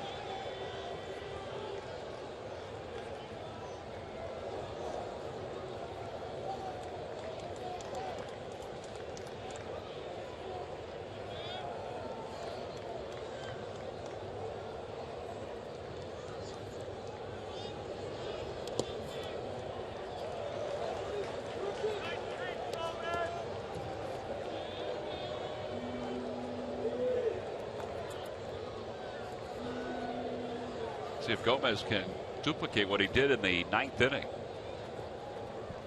when and he was able to retire the side in order.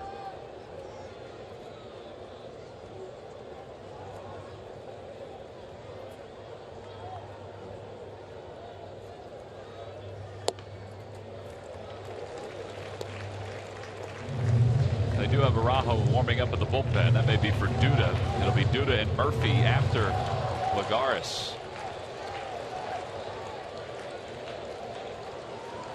There's Araujo.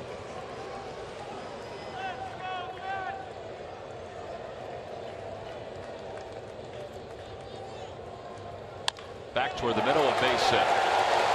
So the winning run is aboard for the Mets here in the bottom of the 10th inning.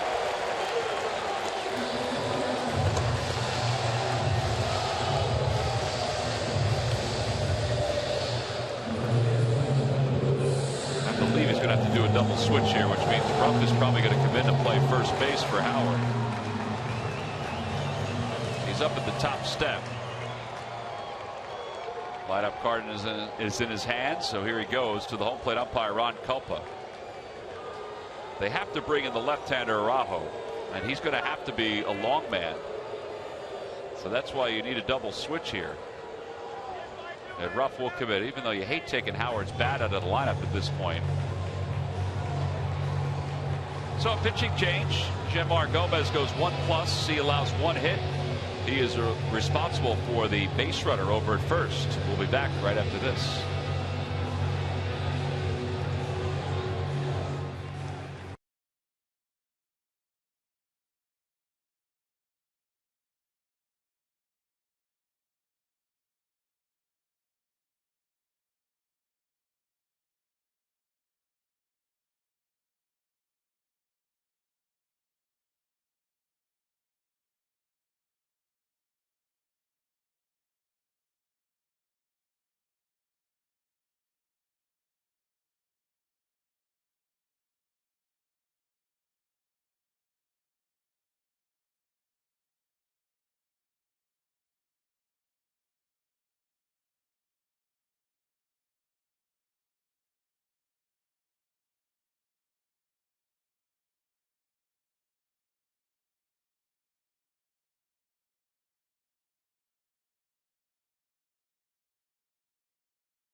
First baseman as well. And the double switch, Darren Ruff, who will now bat second if we get to the top of the 11th inning. Araujo, 8th ball game, 1-1, a 4.26 earned run average through 6 pitches in yesterday's game.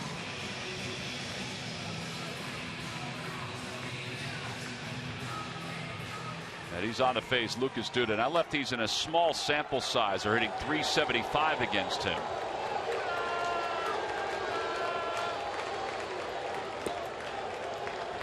Duda does have an RBI single. He also walked. He's 1 for 3.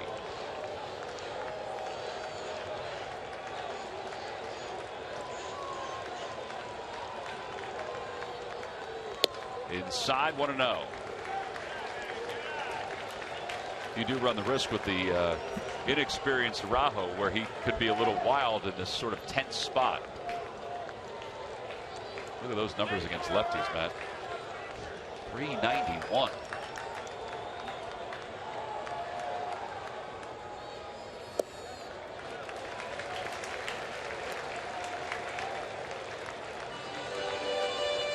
Duda has a somewhat of a quiet hitting stance. He does have that leg kick, but he starts it so early that he can recognize off-speed pitch and fastballs, because the big man has very quick hands.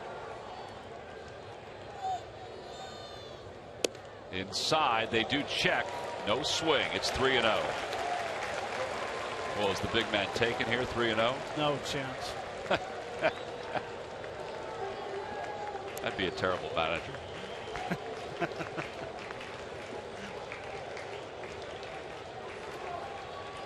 And I say that because they've swung at 3-0 pitches twice. You're right. Yep, you're right.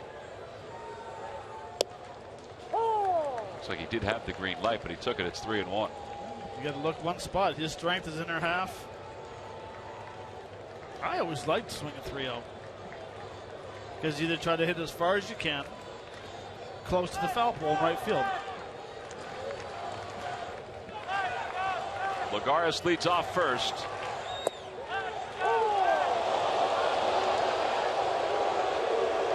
There goes Rod Culpa's invitation, any kind of Christmas dinner. He's had a good strike zone tonight. It might have been a little wide from time to time, but he's been pretty consistent behind the plate. See where Chooch's glove is on the corner. Well, really, I mean, it's maybe a little low, but it's where it crosses the plate, Tom. Inside, ball 4. And that'll put runners on first and second. So the winning run is now in scoring position. And now Daniel Murphy is the batter.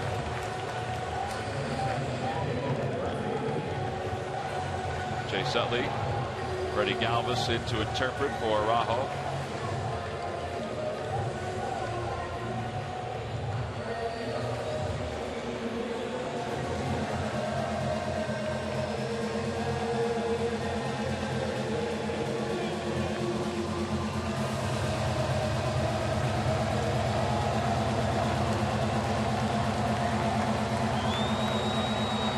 Phillies have the infield at double play depth with nobody out. Actually, Galvis may be a step behind double play depth at this point. Murphy is up and they turn back. Now Murphy squared late because he's not bunting. At least I don't think he is. But well, you wouldn't think he is. Although you do have Kadire on deck, but you'd walk in. Walk in to get the Flores. Yeah, he's. All right, well, that's kind of funny that he's showing bunt after he turns.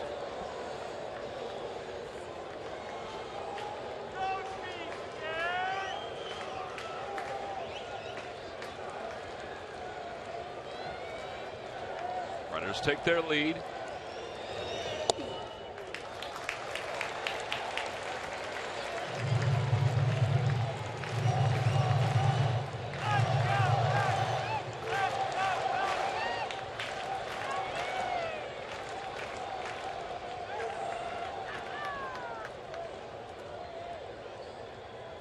And Murphy pulls it foul.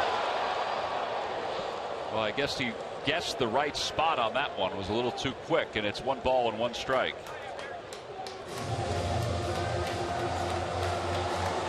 Mets are 2 for 9 with runners in scoring position. Watch this pitch. Front door curveball that stays inside. Crushes a foul.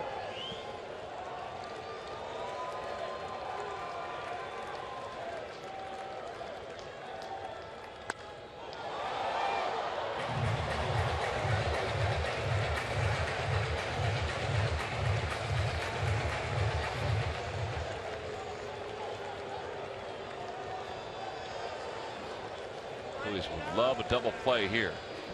5 double play ground balls for Daniel Murphy. Araujo has runners on first and second.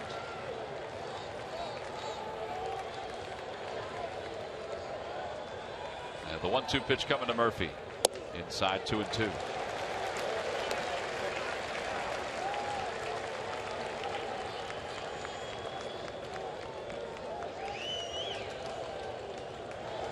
Terry Collins watched his bullpen implode earlier.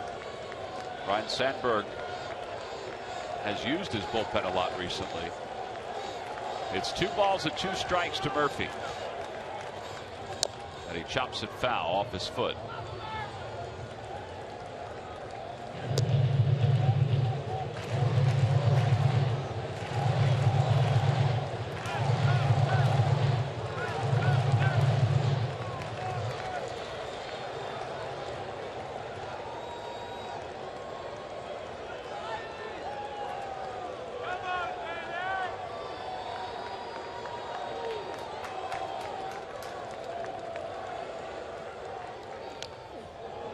swung late at that one and got a piece of it. Scared the heck out of the two guys behind home plate.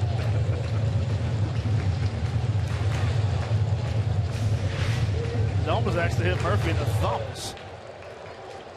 Way inside, the two guys back, or one guy forgot the screen was there.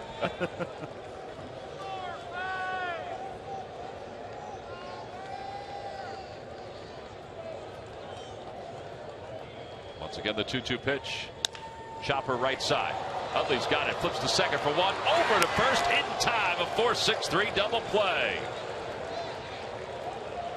Oh, that is a huge double play. The 6th one this season that Murphy's drowned it into.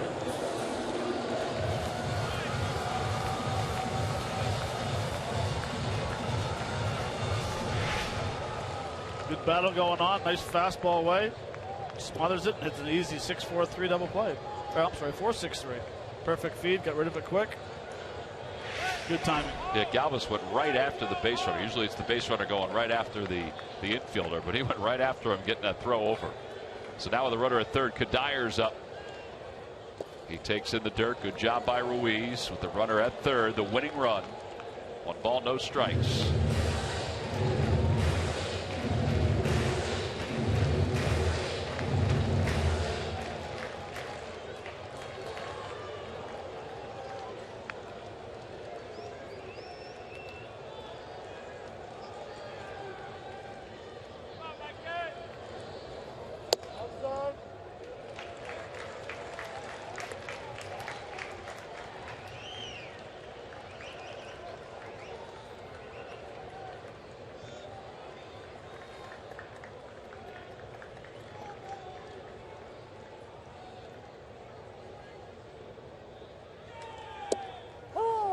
Two and one.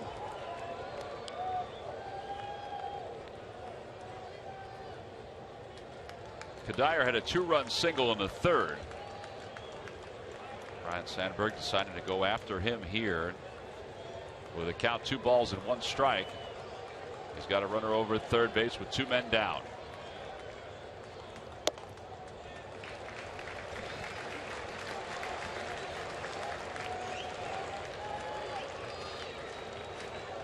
Can't imagine he's going to get anything good to hit here.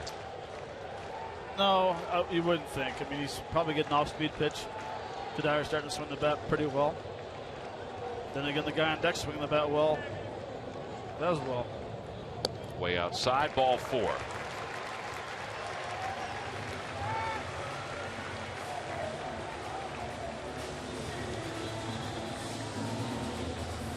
Well, here's Flores yesterday.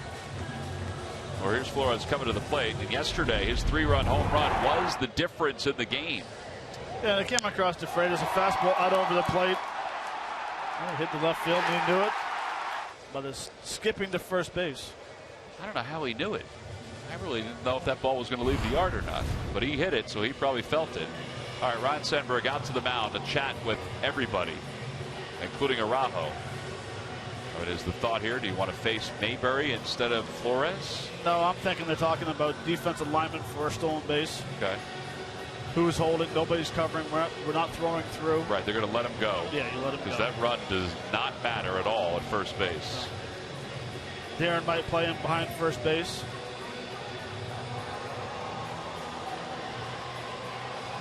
Would you want to face a guy that's been in the game or a guy that hasn't been in the game here? Does it matter in your mind? No, I mean, not really. I mean, it seems like right now that they actually want Kadir to steal second base, because it seems like they're going to probably end up walking Flores to get to Mayberry. They're pushing him way back. They want him to go. They move Ruff way back at first. Galvis is on the edge of the outfield grass at shortstop.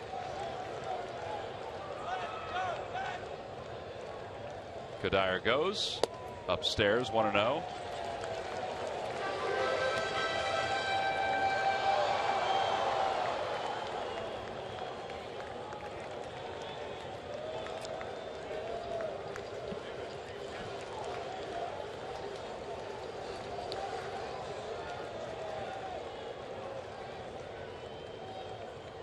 And a line drive base hit it to left center field, and the Mets will win the ball game here in the bottom of the 10th inning. They win it 5-4. They choose to pitch to Flores, and he comes through for a second consecutive day as the Mets have won the first 2 games of the